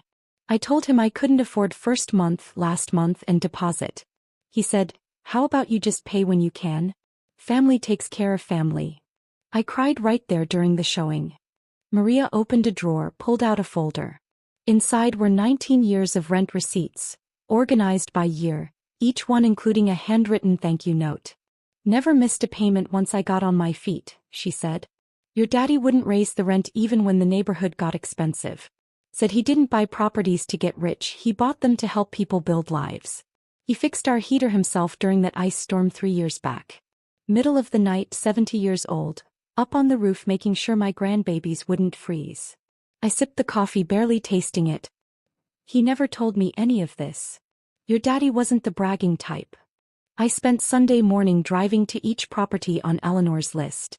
Meeting tenants. Hearing stories. seeing what Dad had actually built beyond the dollar amounts and property deeds. Curtis at Morrison Street showed me the community garden Dad had started in the empty lot behind the building. Raised beds full of tomatoes and peppers and herbs. A small greenhouse Dad had constructed from salvaged windows. Lot was just weeds and trash when your father bought this place, Curtis explained, walking me through rows of vegetables. He said, food brings people together. Organized the whole thing. Got everyone involved. Now we grow enough to feed half the building and donate extras to the food bank. The Johnsons at Cedar Street had a toddler who immediately ran to show me the playground equipment in the backyard. Swings, a slide, monkey bars, all installed by Dad himself over a weekend. We offered to pay, Mrs. Johnson said, watching her daughter play. Your father refused. Said every kid deserves a safe place to be a kid. He wouldn't even let us buy the materials. Did it all himself. By noon I'd visited all 12 properties. Each one told the same story. A man who cared more about people than profit. Who kept rents affordable. Who fixed things himself. Who built community. Are we going to lose our homes? Maria had asked before I left her duplex. With your father gone, will someone sell these buildings? No, I told her firmly. Nothing changes. Everything stays exactly as Dad wanted. I didn't tell her I was now their landlord. That I owned these buildings, these addresses, this legacy. They'd find out soon enough. The last stop was 4th Street. The commercial property Dad had leased to Brian. The windows were dark, a for lease sign prominently displayed. The vape shop Brian had sublet to was gone, evicted weeks ago according to the timeline Eleanor had shown me. I sat in my car in that parking lot, staring at the empty storefront. Dad had given Brian this opportunity. Cut the rent by more than half. Believed in him when he'd had no reason to. And Brian had stolen from him. Lied to him. Used his generosity as another revenue stream while crying poverty at home. Whatever sympathy I'd been holding onto snapped in that moment. My phone rang at 2 p.m. Brian, his voice frantic and angry. Where the hell are you? I've been calling all day. At a coffee shop. Why? We need to talk. No. This is important. About what? His voice shifted, forcing calm. About the properties. I pulled your dad's will from county records. Did you know he owned 12 buildings? I knew he had some rental properties. Some? Jessica, we're talking about millions of dollars. And according to the will, it's all in your name. But we're married, which means... Which means what, Brian? Silence stretched. Then, which means it's marital property.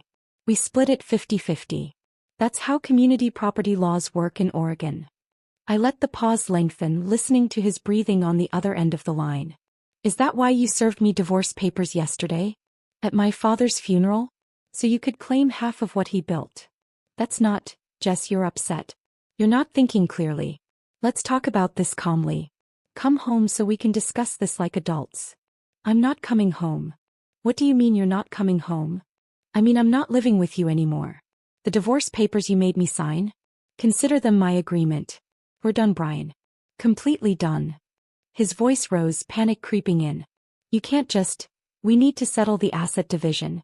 Your father's estate has to go through probate. I have rights as your spouse. I have legal claims. What rights, Brian? What claims? He hung up abruptly. 5 minutes later my phone rang again. Unknown number. I answered. Jessica, this is Vanessa Chin. I'm a real estate professional and a friend of Brian's. Her voice was smooth, practiced, like she'd done this kind of call 1,000 times. Brian's asked me to help facilitate discussions about property division.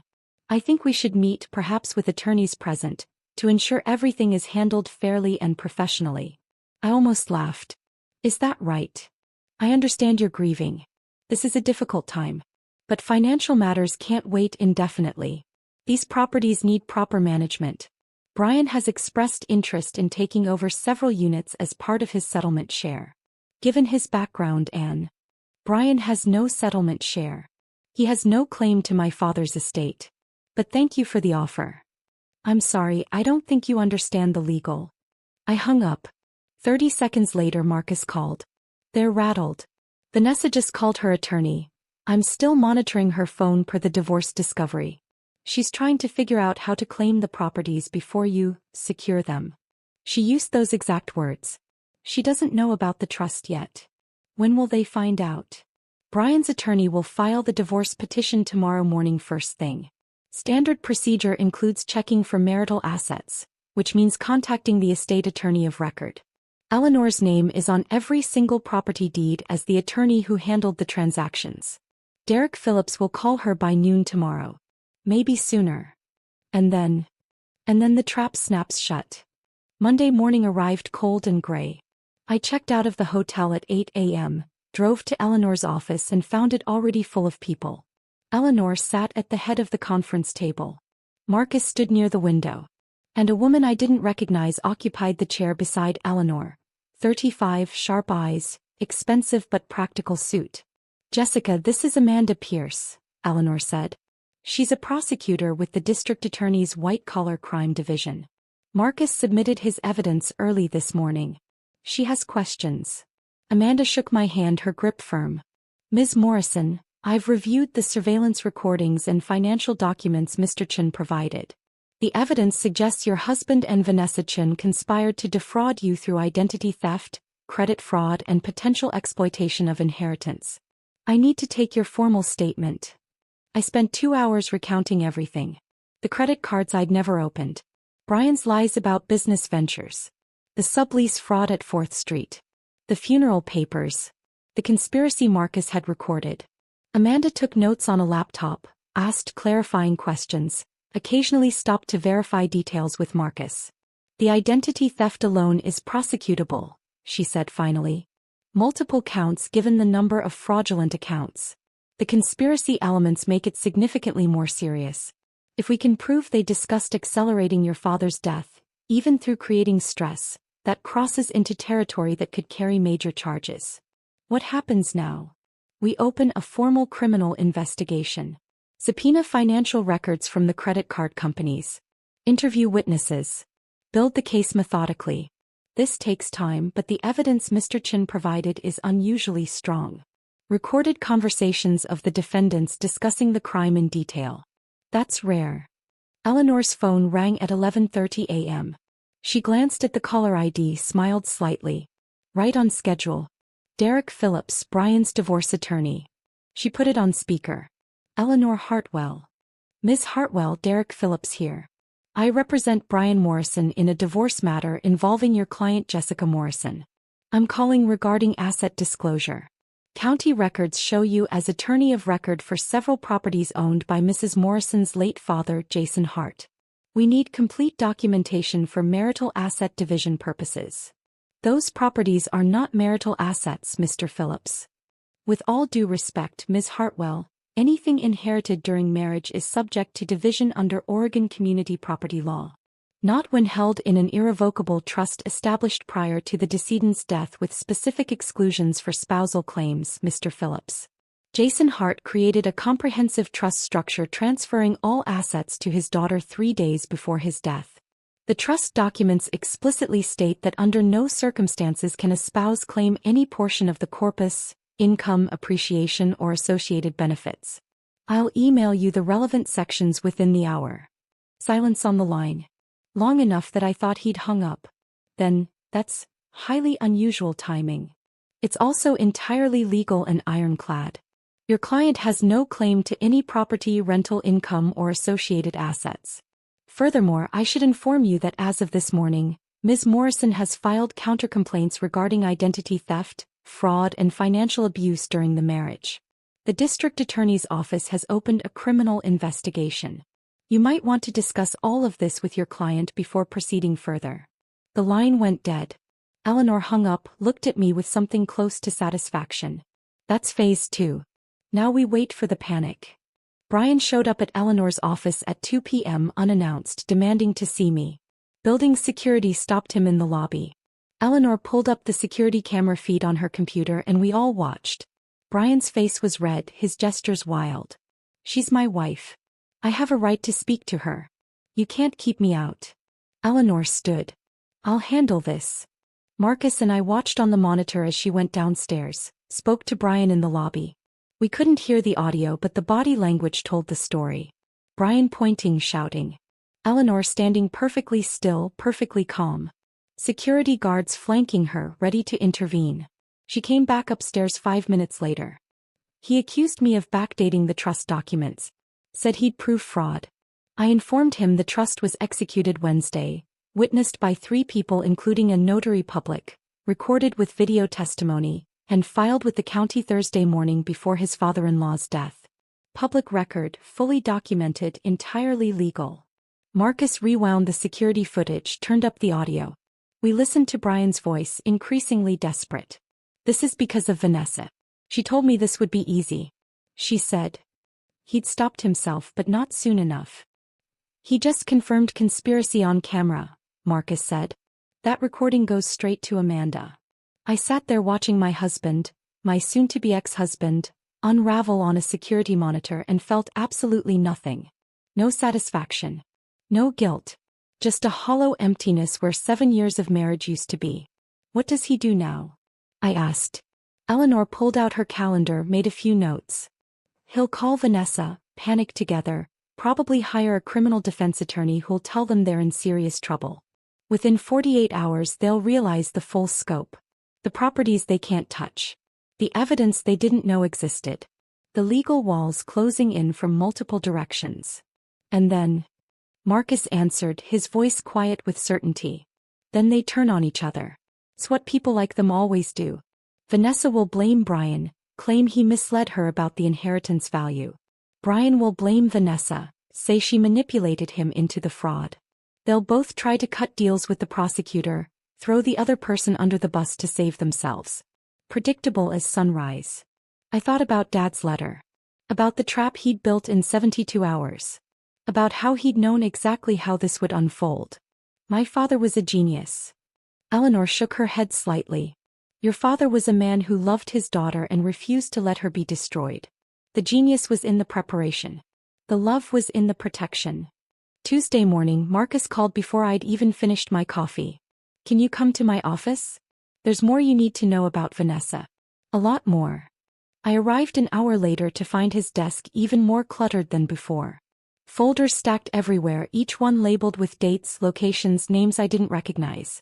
He gestured for me to sit, then spread the folders out like he was laying out a timeline. I've been investigating Vanessa for 8 months. What I showed you Friday was just the surface. Enough to help your father build his case. But Jessica, your husband wasn't Vanessa's first target. He wasn't even her second or third. Brian was number 4. He opened the first folder. Inside were photos of Marcus himself, younger, smiling, standing next to Vanessa at what looked like a wedding. I married her 6 years ago. Met her at an open house. She was the listing agent I was looking for investment property.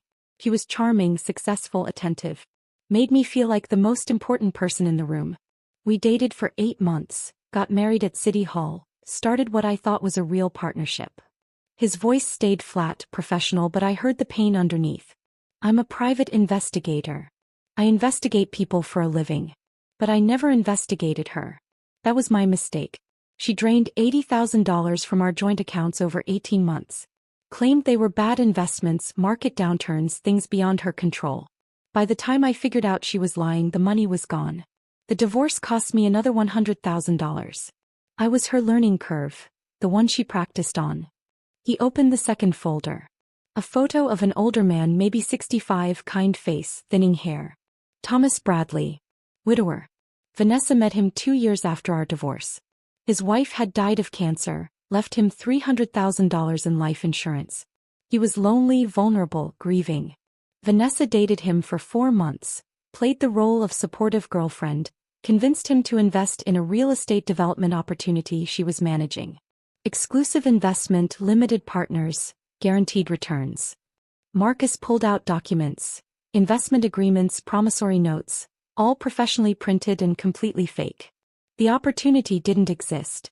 She took his $300,000, strung him along for 6 months with fake updates, then disappeared. Thomas lost everything. Had a stress-related heart attack, died alone in his apartment. No criminal charges were ever filed because technically he'd willingly signed investment documents. The fraud was too sophisticated to prove. He opened a third folder. A professional headshot of a man in his 40s, expensive suit, confident smile. David Park. Businessman, married, owned 3 commercial properties in Portland. Vanessa targeted him last year. She initiated an affair, convinced him she was in love, that his wife didn't appreciate him. Classic stuff. But here's where she got clever. She convinced him to put her name on property deeds for estate planning purposes. Told him it would protect the assets if his wife ever filed for divorce. Marcus showed me property records, deed transfers, notarized documents. When his wife found out about the affair and filed for divorce, the discovery process revealed Vanessa legally owned half his commercial properties. She walked away with $1.2 million in the settlement. David's business collapsed. Last I heard, he was working construction to pay off the debts. He opened the 4th folder. Photos of Brian. Surveillance images of him with Vanessa at restaurants, coffee shops, hotels. Then came Brian Morrison. She researched your family before ever approaching him. Real estate agents have access to property records most people don't know how to search. She pulled your father's holdings, traced acquisition dates, estimated current values. She knew you were sitting on millions before Brian did. Before you did. Marcus pulled up a timeline on his laptop, color-coded entries showing Vanessa's movements over 18 months. She cultivated Brian deliberately. Showed up at the same coffee shop he frequented. Randomly, attended the same networking events. Made it seem like fate. By the time they started the affair, she'd already done complete financial background checks on both of you. I stared at the folders, the pattern sickeningly clear. Why hasn't she been arrested? For victims, millions stolen, and she's just walking around free. Because she's careful. Everything looks consensual. Bad investments that victims agreed to. Estate planning that victims requested. Relationship drama that's messy but not illegal. By the time victims realize what happened, she's moved on to the next target. Evidence is scattered. Jurisdictions don't talk to each other. And men like Thomas and David were too embarrassed to push for prosecution. He pulled out the thickest folder, this one with my name on the tab. But the recordings I've collected over the past 3 months change everything. They document Vanessa planning crimes before committing them. Instructing Brian on how to commit identity theft. Discussing ways to accelerate your father's death through stress. Bragging about previous victims. It's all there in her own words. You recorded her for months? I had to. She destroyed my life, destroyed 3 other men that I know of, probably more I haven't found yet. When I saw her with Brian, saw the pattern starting again, I knew I had to act. I couldn't let her destroy another family. His voice cracked slightly for the first time. Sending that photo to your father was my Hail Mary. I didn't know if he'd respond, if he'd believe it, if he'd do anything about it. I definitely didn't know he'd move so fast, build such a comprehensive legal defense in 72 hours. But I'm glad he did. He saved you from something that would have destroyed you. Amanda Pierce arrived at Marcus's office around 11 a.m. with news that made the situation even more twisted. We subpoenaed Vanessa Chen's medical records this morning as part of the fraud investigation, she said, opening her laptop. Jessica, there's something you need to know. Something Brian definitely doesn't know. She turned the screen toward me. Medical records from a gynecologist's office. Vanessa claimed to Brian she was 8 weeks pregnant. That was the pressure point. The reason he needed to leave you immediately, serve the divorce papers, secure his share of your inheritance before the baby arrived. Brian mentioned it to his attorney mentioned it in a preliminary filing. That's how we knew to look. Amanda scrolled through the records. According to her gynecologist's files, Vanessa had a bilateral tubal ligation 4 years ago. That's voluntary permanent sterilization. She cannot get pregnant. She hasn't been pregnant. The whole thing was a lie. The room tilted slightly. She lied about being pregnant to manipulate Brian into moving faster? Exactly. Create urgency, make him feel responsible, force him to act before thinking clearly. Marcus found evidence she did the same thing to David Park.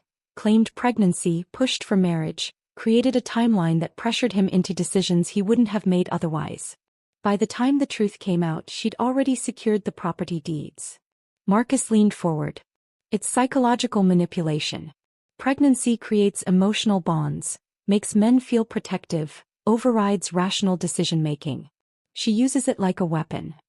Amanda continued scrolling. There's more. We ran a comprehensive background check. Vanessa's divorce from Marcus was finalized 2 years ago, but she remarried 8 months ago. A man named Stephen Walsh in Las Vegas. Real estate developer, recently widowed, owns multiple properties in Nevada. She's still legally married to him. She's married. The information kept getting worse. Does Stephen Walsh know about Brian? We contacted him this morning. He had no idea. Thought his wife was on business trips when she was actually in Oregon with your husband.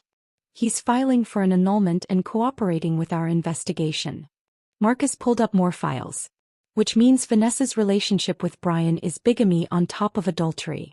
Any claims she might make about relationship damages or emotional harm are void. She was committing crimes the entire time. Where's Brian now? I asked. Still at the hotel downtown, Marcus said.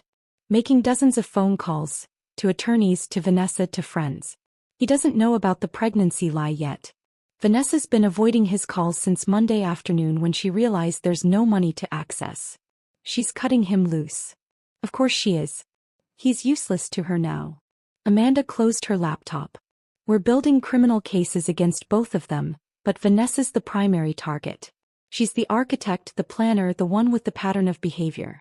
Brian's the tool she used. That doesn't excuse what he did, but legally the conspiracy charges will stick much harder to her. I thought about Brian, manipulated into manipulating me, both villain and victim of the same woman. What happens to him? That depends on his cooperation, Amanda said. If he provides testimony against Vanessa, details about her planning and instructions, we might recommend reduced charges. Maybe probation instead of prison time. If he refuses to cooperate, he faces the full weight of identity theft, fraud, and conspiracy charges alone. Could be 5 to 7 years. He won't cooperate, I said quietly. He's too proud to admit he was played. He'll convince himself it was all his idea, that he was in control the whole time. Then he'll go to prison, Marcus said simply. That afternoon Maria called. Jessica, we're organizing a meeting tonight at the Morrison Street Community Room. All of your father's tenants. We want to talk to you about something important. I arrived at 6 p.m. to find the room full. 23 people, ranging from elderly Curtis to the young Johnson family with their toddler Emma. They'd brought food, casseroles, cookies, fruit, and arranged chairs in a circle like a support group. Maria stood up as I entered. We know you're going through something terrible. We know about the divorce, about the man your father tried to warn you about. We wanted you to know, we're here for you. Whatever you need, however we can help. Curtis stood next, his voice gruff but warm. Your daddy took care of us for decades. Never raised rent unfairly. Fixed things himself to keep costs down. Treated us like family, not tenants. Now it's our turn. We take care of Jason's daughter. That's how family works. The Johnsons spoke next. We've been documenting everything at the 4th Street property. The vape shop Brian allowed, the lease violations, the problems he caused. We've got photos, dates, witness statements from neighboring businesses. Whatever you need for the legal case, we've got it. One by one, tenants shared stories I'd never heard. Dad helping families through job losses. Waiving rent during medical emergencies. Showing up with groceries when someone was struggling. Fixing cars, babysitting grandkids, attending graduations and weddings. He never told me any of this, I whispered. Maria smiled, tears in her eyes. Your daddy wasn't the bragging type. He just did what needed doing. But now you understand what you inherited. Not just buildings, Jessica. Community. People who love this family. People who want to help you the way Jason helped us. I cried in that community room, surrounded by strangers who felt more like family than my own husband had. These were the people Dad had built relationships with. The lives he'd touched. The legacy that mattered more than any property value. I'll take care of you, I promised. The way Dad did. Nothing changes. The buildings stay affordable, the repairs get done, the community stays together. They applauded. Curtis handed me a cardboard box filled with cards, letters, photos spanning decades. For when you doubt yourself, he said. For when you forget who your daddy was and who raised you. Remember this. Remember us. Wednesday evening, I was back at the hotel when someone knocked on my door at 9 p.m. I looked through the peephole. Brian looking terrible. Unshaven, red eyes, wrinkled clothes like he'd slept in them. I opened the door with the chains still on. What do you want, Brian? Please. Just 5 minutes. I need to talk to you. Against my better judgment, I let him in. He sat on the edge of the bed, head in his hands, the picture of defeat. I messed up. I know I messed up. Vanessa played me. The pregnancy was fake. Did you know that? I know. She's not answering my calls. Her attorney sent me a cease and desist letter. She's claiming I harassed her, that the fraud was all my idea, that she's a victim. She's throwing me completely under the bus. I sat in the chair by the window, keeping distance between us. What did you expect? I don't know. I thought. He looked up, and for a brief moment I saw the man I'd married 7 years ago. Young, hopeful, full of dreams that never materialized. I thought your dad's money would fix everything. My failures, our problems, all of it. I thought if I could just access those properties, I could turn my life around, prove I wasn't worthless. So you committed fraud. Served me divorce papers at my father's funeral. Conspired with your mistress to steal my inheritance. When you say it like that. That's what you did, Brian. He started pacing. I know I can't fix this. I know you hate me. But Jess, they're going to arrest me. The prosecutor called my attorney. Identity theft, fraud, conspiracy. I could go to prison for years. You should have thought about that before opening credit cards in my name. I'm sorry. I'm so sorry. If I could take it back. But you can't. Sorry doesn't fix anything. He moved toward me, desperate. What if I testify against Vanessa? Give them everything she said, everything she planned? Will that help? Will you ask them to go easier on me? I looked at this man I'd shared 7 years with and felt nothing but tired. I'm not asking anyone to do anything for you, Brian. You made your choices. Now face the consequences. So that's it? You're just going to let me go to prison? I'm going to let the justice system do its job. He left without another word. I locked the door, feeling nothing. No satisfaction, no sadness. Just relief that it was finally over. Marcus called minutes later. Brian just left. Did he threaten you? No. He begged. It was pathetic. Good. Hotel security recorded the conversation. Hallway camera caught audio. He admitted to the fraud, admitted Vanessa manipulated him. Amanda will use that. I hung up and opened my laptop. Started researching property management courses, tenant rights laws, everything I'd need to know to run Dad's empire properly. The revenge was working. But that wasn't enough anymore. I had a legacy to build. Thursday morning, I was at a coffee shop near the hotel researching nonprofit incorporation procedures when Amanda called. We're moving forward. Arrest warrants signed this morning for both Brian Morrison and Vanessa Chin. Brian will be picked up this afternoon at his hotel. Vanessa's proving more difficult. She left town Tuesday night, but we've got alerts at airports and border crossings. We'll find her. My coffee went cold in my hands. This was really happening. When will I know? You'll know. Trust me, you'll know. By 3 p.m. my phone started buzzing nonstop. Text messages from people I barely knew. Missed calls from numbers I didn't recognize. I finally answered one. Sharon from the hospital billing department. Jessica. Oh my God, are you okay? It's all over the news. Your husband was arrested. They're saying fraud, identity theft, conspiracy. Is it true? I turned on the television in my hotel room. Local news, breaking story banner across the bottom of the screen. Brian Morrison, 34, was taken into custody this afternoon at a downtown hotel on multiple charges including identity theft, credit card fraud, and conspiracy to commit fraud. Morrison is accused of opening fraudulent accounts in his wife's name and conspiring with real estate agent Vanessa Chin to defraud his late father-in-law's estate. They showed footage of Brian being led out of the hotel in handcuffs, head down, refusing to look at cameras. He looked smaller somehow. Defeated in a way I'd never seen. The news anchor continued. This arrest is part of a larger investigation into Chin, who authorities say has targeted multiple victims over several years in elaborate financial schemes. Chin is currently wanted on multiple warrants and is believed to have fled the jurisdiction. My phone rang. Eleanor. Have you seen the news? I'm watching it now. Marcus's evidence opened everything up. Thomas Bradley's family heard about the arrest, came forward with their story. They're pushing for charges related to his death. Elder abuse, fraud, whatever will stick. David Park filed a civil suit this morning seeking to recover the $1.2 million Vanessa took in his divorce. The whole pattern is unraveling. I sat on the hotel bed watching my husband's arrest play on loop on 3 different news channels. Brian's attorney called me an hour ago, Eleanor continued. He's already negotiating a plea deal. Wants to offer full testimony against Vanessa in exchange for reduced charges. He's scared Jessica. Looking at serious prison time, and his attorney knows cooperation is his only path to a lighter sentence. Will he take it? Probably. Pride only goes so far when you're facing 7 years in prison. My guess is he'll serve 2 years, maybe 18 months with good behavior. Vanessa's another story. Have they found her? Not yet. But they will.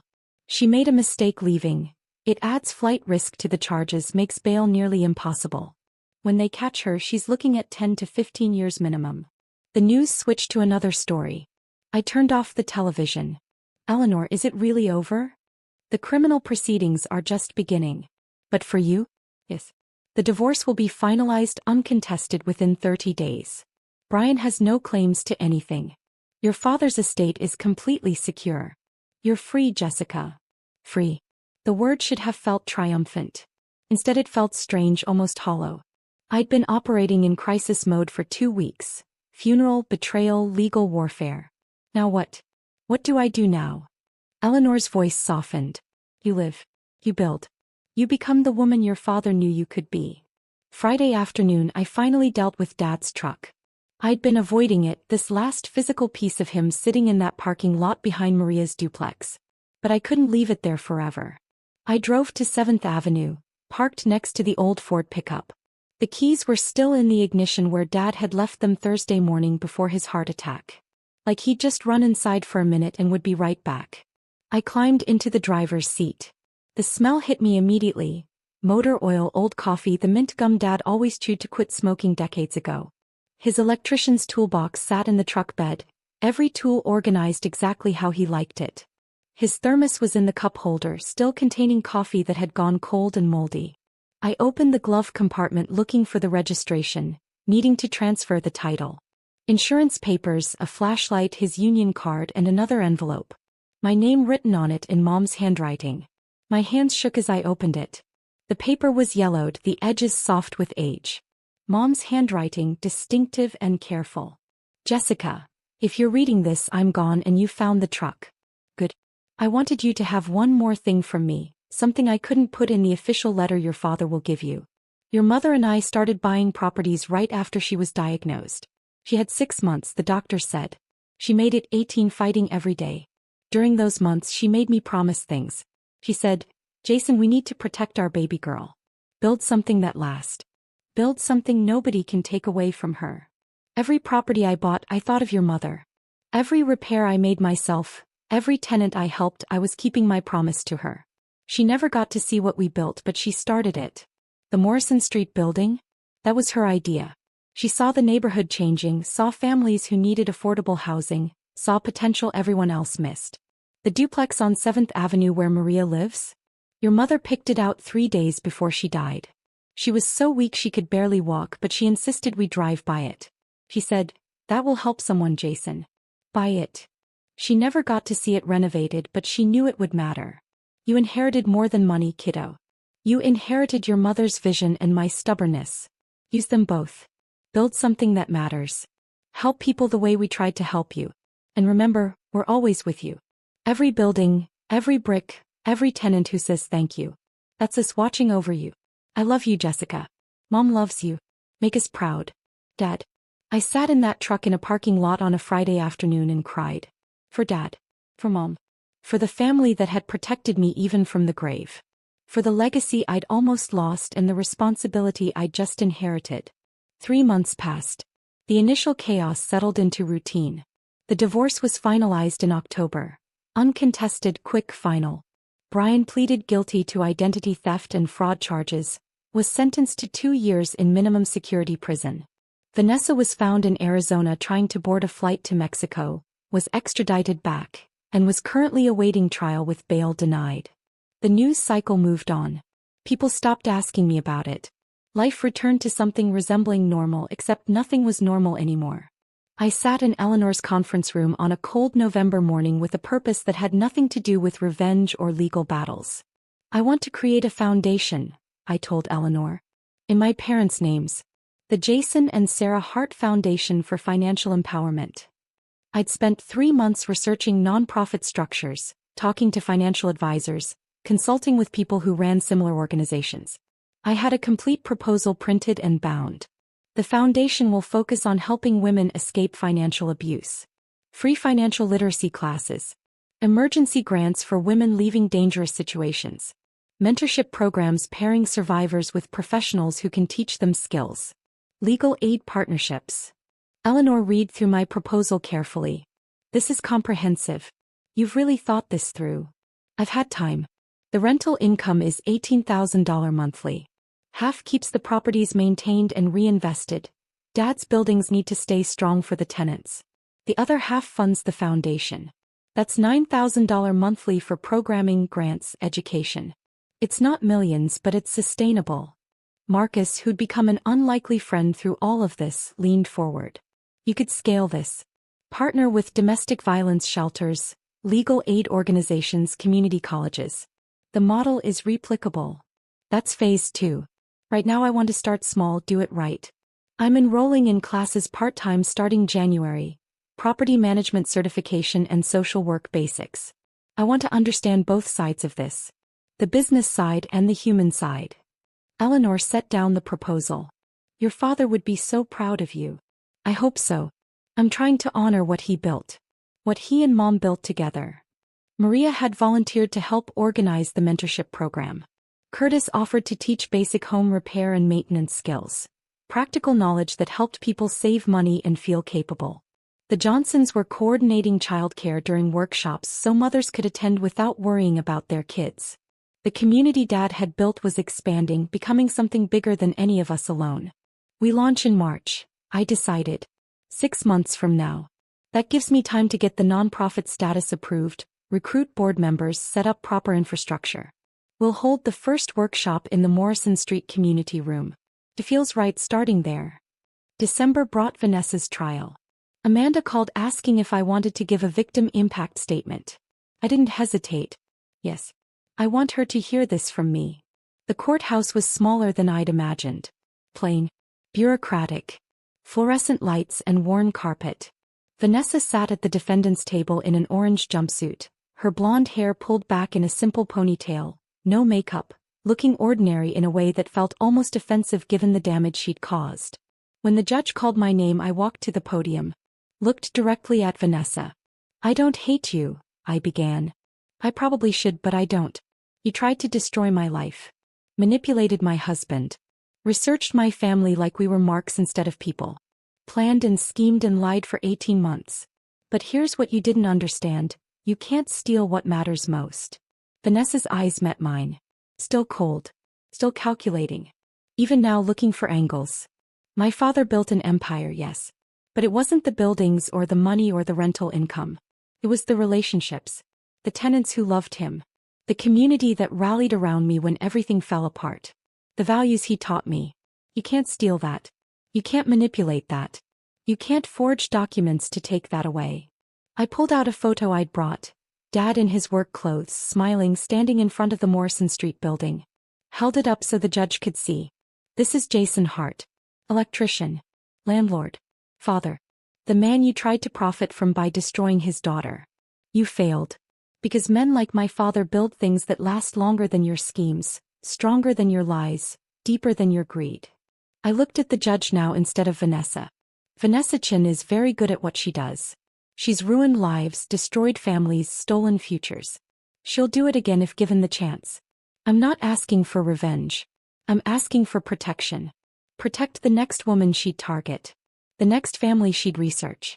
The next victim she'd manipulate. Maximum sentence. Please. I sat down. Vanessa's attorney stood, argued for leniency.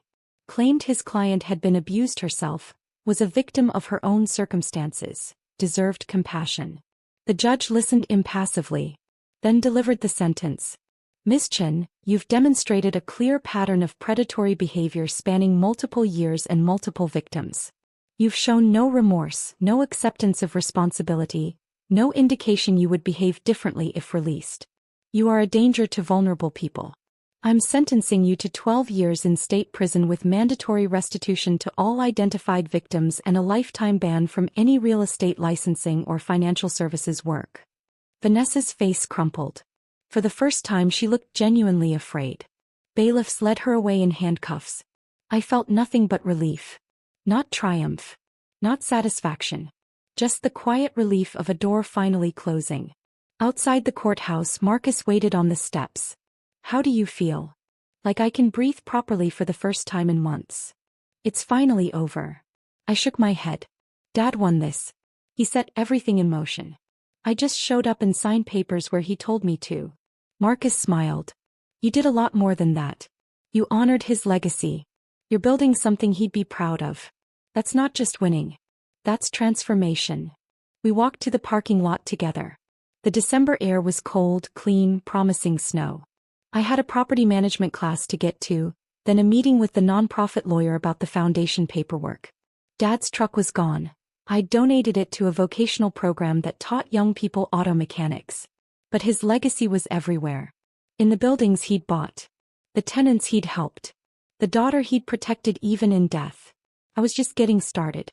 6 months after Vanessa's sentencing, I stood at the front of the Morrison Street community room watching 40 women file in for the first workshop of the Jason and Sarah Hart Foundation. They came in slowly, hesitantly. Some brought children who immediately gravitated toward the play area the Johnsons had set up. Some brought friends for moral support. A few came alone, sitting in the back, arms crossed defensively like they expected judgment. I recognized that posture. I'd worn it myself not that long ago. Maria stood beside me, greeting people as they entered. Curtis was setting up the refreshment table. Coffee, tea, store-bought cookies because nobody had time to bake. Simple. Practical. Exactly what Dad would have done. At exactly 10 a.m. I stepped to the front of the room. My hands shook slightly holding my notes. "Good morning. My name is Jessica Morrison, and 6 months ago I discovered my husband had been committing identity theft and fraud for years. I also discovered my father had spent decades building something I never knew existed, specifically to protect me from exactly what was happening." The room went quiet. Women leaned forward. "I'm not sharing this for sympathy. I'm sharing it because every woman in this room has a story too. Stories of being controlled through money. Stories of not knowing what bills exist or what accounts are open in your name. Stories of being trapped because leaving means losing everything." A woman in the third row nodded, tears already forming. "This foundation exists because my father believed in building things that last. He believed in protecting family. He believed that knowledge is power and community is survival. Today we start learning together." The workshop covered basics I wish someone had taught me years ago. How to check credit reports. How to recognize financial red flags in relationships. How to understand asset protection and build savings even on minimum wage. How to document financial abuse. How to leave safely. Maria co-taught, sharing her own story of divorce 19 years ago. How Dad had given her housing when she had nothing. How she'd rebuilt slowly, carefully, one paycheck at a time. Curtis taught a session on basic home maintenance. How to fix a leaky faucet, change air filters, handle minor repairs. Skills that saved money and built confidence. The Johnson family managed childcare in the next room, giving mothers space to focus without worrying about their kids. During the lunch break, a young woman approached me. Early 20s, worn clothes, bruises on her wrist she kept trying to hide. "I'm Ashley," she whispered. "I'm in exactly where you were. My boyfriend handles everything. I don't even know what bills we have. I found out last month he opened credit cards in my name. I'm scared to leave because I don't know how I'd survive." I sat with her at a corner table away from the crowd. "You can survive. I'll help you survive. We'll help you survive." I gave her Maria's number for mentorship. Connected her with our emergency grant program. Small amounts, $500 to $2,000, enough to get first month's rent and a security deposit somewhere safe. Explained the housing program we'd started in Dad's vacant units. "You don't have to figure this out alone," I told her. "That's the whole point. None of us do this alone." By the end of the day, 37 women had enrolled in our ongoing program. 3 had requested emergency grants. 2 were moving into the foundation housing units next week. 5 had exchanged phone numbers, forming their own support network. Curtis pulled me aside as we cleaned up. Your daddy's watching this. Smiling so big right now. I hoped he was right. In March, I'd left the house on Maple Street. Couldn't stay there anymore, surrounded by memories of a marriage that had never been real. Instead, I moved into a vacant apartment in the mixed-use building downtown. Dad's building, now my building. Second floor.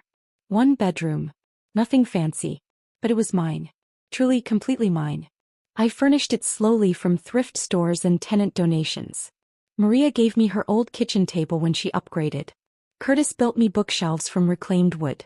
The Johnsons helped me paint the walls a soft blue I'd always wanted but Brian had said was too bold. I hung photos everywhere. Mom and Dad on their wedding day. Dad in his work truck. Mom holding baby me in the hospital. The family I came from. The legacy I was continuing. Some evenings I sat on the small balcony with coffee, watching the street below come alive.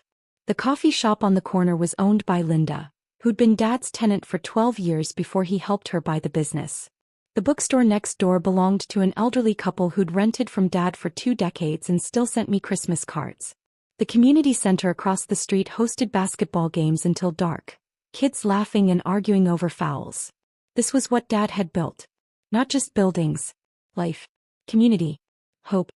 I started attending Property Management Association meetings. Met with tenants monthly to hear concerns and feedback. Learned to read complex lease agreements and navigate city housing codes. Took online courses in property maintenance and tenant relations. Miguel, who'd managed Dad's properties for 15 years, became my mentor. Your father had a philosophy, he explained one afternoon while we toured a unit that needed renovation. He said, treat people like family and mostly they'll act like family. He trusted tenants. Gave second chances. Fixed things fast. Kept rent reasonable. Business people said he was leaving money on the table. He didn't care. Said he wasn't in it for maximum profit. What was he in it for? Miguel smiled. Maximum impact. He measured success by how many families stayed stable, how many kids graduated high school, how many people had safe homes. That was his return on investment. I kept that philosophy. Some real estate advisors I consulted said I could raise rents by 30% and still be below market rate. I didn't. Dad's tenants had been paying the same reasonable rates for years. That wasn't changing. By summer, I'd renovated 2 vacant units specifically for foundation participants leaving abuse. Furnished them with donated furniture. Included utilities. Gave women 6 months free to get back on their feet. Maria managed the program. 3 women had already moved in and were rebuilding their lives. In July, Eleanor forwarded me a letter from Central State Correctional Facility. Brian's handwriting on the envelope. I almost threw it away. Stood over the trash can in my apartment holding it, debating. Then I made coffee, sat on my balcony and opened it. Jessica, I don't expect you to respond. I don't expect forgiveness. My therapist here says I need to take accountability. He's right. I was a terrible husband. Selfish. Delusional. Pooh. I blamed everyone, your dad, you, the economy, bad luck. Never myself. I married you because I knew your dad had money. That's the truth. I thought I loved you but really I loved what you represented. Security. Potential inheritance. An easy path to success I hadn't earned. When Vanessa showed me how much your dad really had, I stopped seeing you as a person. You became an obstacle between me and money I felt entitled to. I'm sorry. You deserved a real partner. Someone who supported you, appreciated you, protected you. I was none of those things. Your father saw through me from day one. I resented him for it instead of trying to prove him wrong. Prison gives you time to think. To see clearly. You were the best thing in my life and I destroyed it chasing money that was never mine to claim. I heard about your foundation. About how you're helping women escape situations like the one Vanessa and I created for you. I'm proud of you. I know I have no right to be, but I am.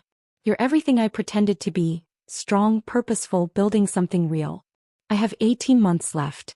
When I get out, I'm leaving town. Starting over somewhere nobody knows me. I owe you that. A clean break. I'm sorry. I wish I could take it back. I can't. But I can make sure you never have to see me again. Be happy, Jess. You earned it. Brian. I read it twice. Then I filed it in a folder with all the other documents from that nightmare time. Not forgiveness. But closure. He'd finally told the truth. That was something. The first anniversary of Dad's death fell on a Thursday, exactly like the day he died. I woke at dawn, drove to the cemetery where Mom and Dad were buried side by side. Simple headstones exactly as Dad had prearranged. No fuss. No drama. Just their names, dates, and the words, "Together always," on Mom's stone. I sat on the grass between them, morning sun warming my face. "Hey Dad." "Hey Mom." It's been a year. I updated them on everything. The foundation serving 60 women now. The property's thriving, every tenant current on rent. The community growing stronger.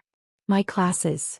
Halfway through property management certification, planning to start social work courses in the spring. I think I'm okay now. Took a while. I was angry for months.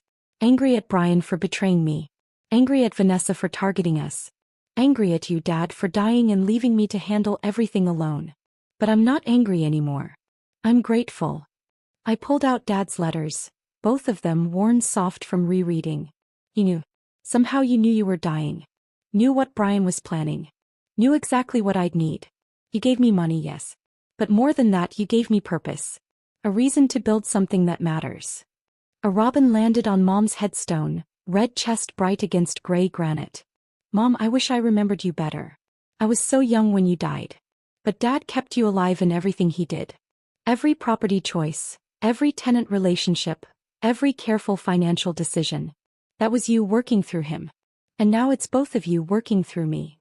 I stayed an hour talking to stones and birds, feeling their presence in a way I couldn't explain. Then I drove to Pete's Breakfast Corner. Sat in the same booth where Dad had told me to meet Eleanor a year ago. Ordered the lumberjack special he always got. The waitress remembered. "Your father was the best customer we ever had. Always knew everyone's names. Best tipper too." I left a $50 tip on a $12 meal. What Dad would have done. That evening, the foundation held our one-year celebration. 60 people packed the Morrison Street community room. Current participants, graduates of the program, volunteers, donors, tenants, community members. Maria spoke about lives transformed. Curtis talked about Dad's legacy living on through service. The Johnsons shared how their family had found purpose helping others. Then Ashley stood up. The young woman from our first workshop. "A year ago I was trapped. Broke. Feared. Convinced I couldn't survive alone." Her voice shook but held strong. "Jessica and this foundation gave me a path out. Emergency grant for apartment deposit. Maria mentoring me through budgeting. Curtis teaching me to change my own oil so I wasn't dependent on my ex for car maintenance." She paused, wiping tears. "I finished medical billing certification. Got hired at Memorial Hospital, actually working in Jessica's old department. I'm supporting myself now. I'm free. This foundation didn't just help me. It saved my life. And the man who built all this never even met me. That's legacy." I stood to close the evening, looking at faces of women who'd survived, children playing safely, a community built on mutual support. My father used to say, "Build things that last." He meant buildings, yes. But he also meant this: relationships, support systems, hope. We've built something here that will outlast all of us. Something that grows stronger every year. I raised my cup of punch. To Jason and Sarah Hart. To second chances. To women who refuse to stay broken. To being stronger together than alone. To Jason and Sarah Hart. Everyone echoed. That night, I lay in my apartment listening to the city sounds below. Distant traffic, voices from the street, life happening all around me. Peace. That's what I felt. Not happiness exactly. Not the absence of grief. But peace. The acceptance that life gives you tragedies and gifts simultaneously, and what matters is what you build from both. Dad gave me $5 million. But his real gift was showing me who I could become. Not someone who inherited wealth. Someone who used it for something larger than herself. I fell asleep thinking about tomorrow's property inspection. Next week's workshop. Next month's tenant appreciation dinner. The life I was building, brick by brick, relationship by relationship, exactly how Dad had taught me without words. The revenge I'd gotten wasn't destruction. It was reconstruction. Brian and Vanessa tried to bury me. They planted me instead. And I grew into someone my father would recognize, my mother would love, and I could finally respect. Dad's will didn't just protect money. Protected me. From predators who saw me as a target. From a marriage erasing who I was. from a life too small for who I was meant to become. His final gift wasn't buildings or rental income or legal documents. It was permission to become myself. And I was just getting started. If this story of a father's final protection had you gripped from start to finish, hit that like button right now. My favorite part was when Jessica signed those divorce papers at the funeral, knowing Brian had already lost everything. What was your favorite moment? Drop it in the comments below. Don't miss more powerful stories of resilience and justice. Subscribe and hit that notification bell so you never miss an upload.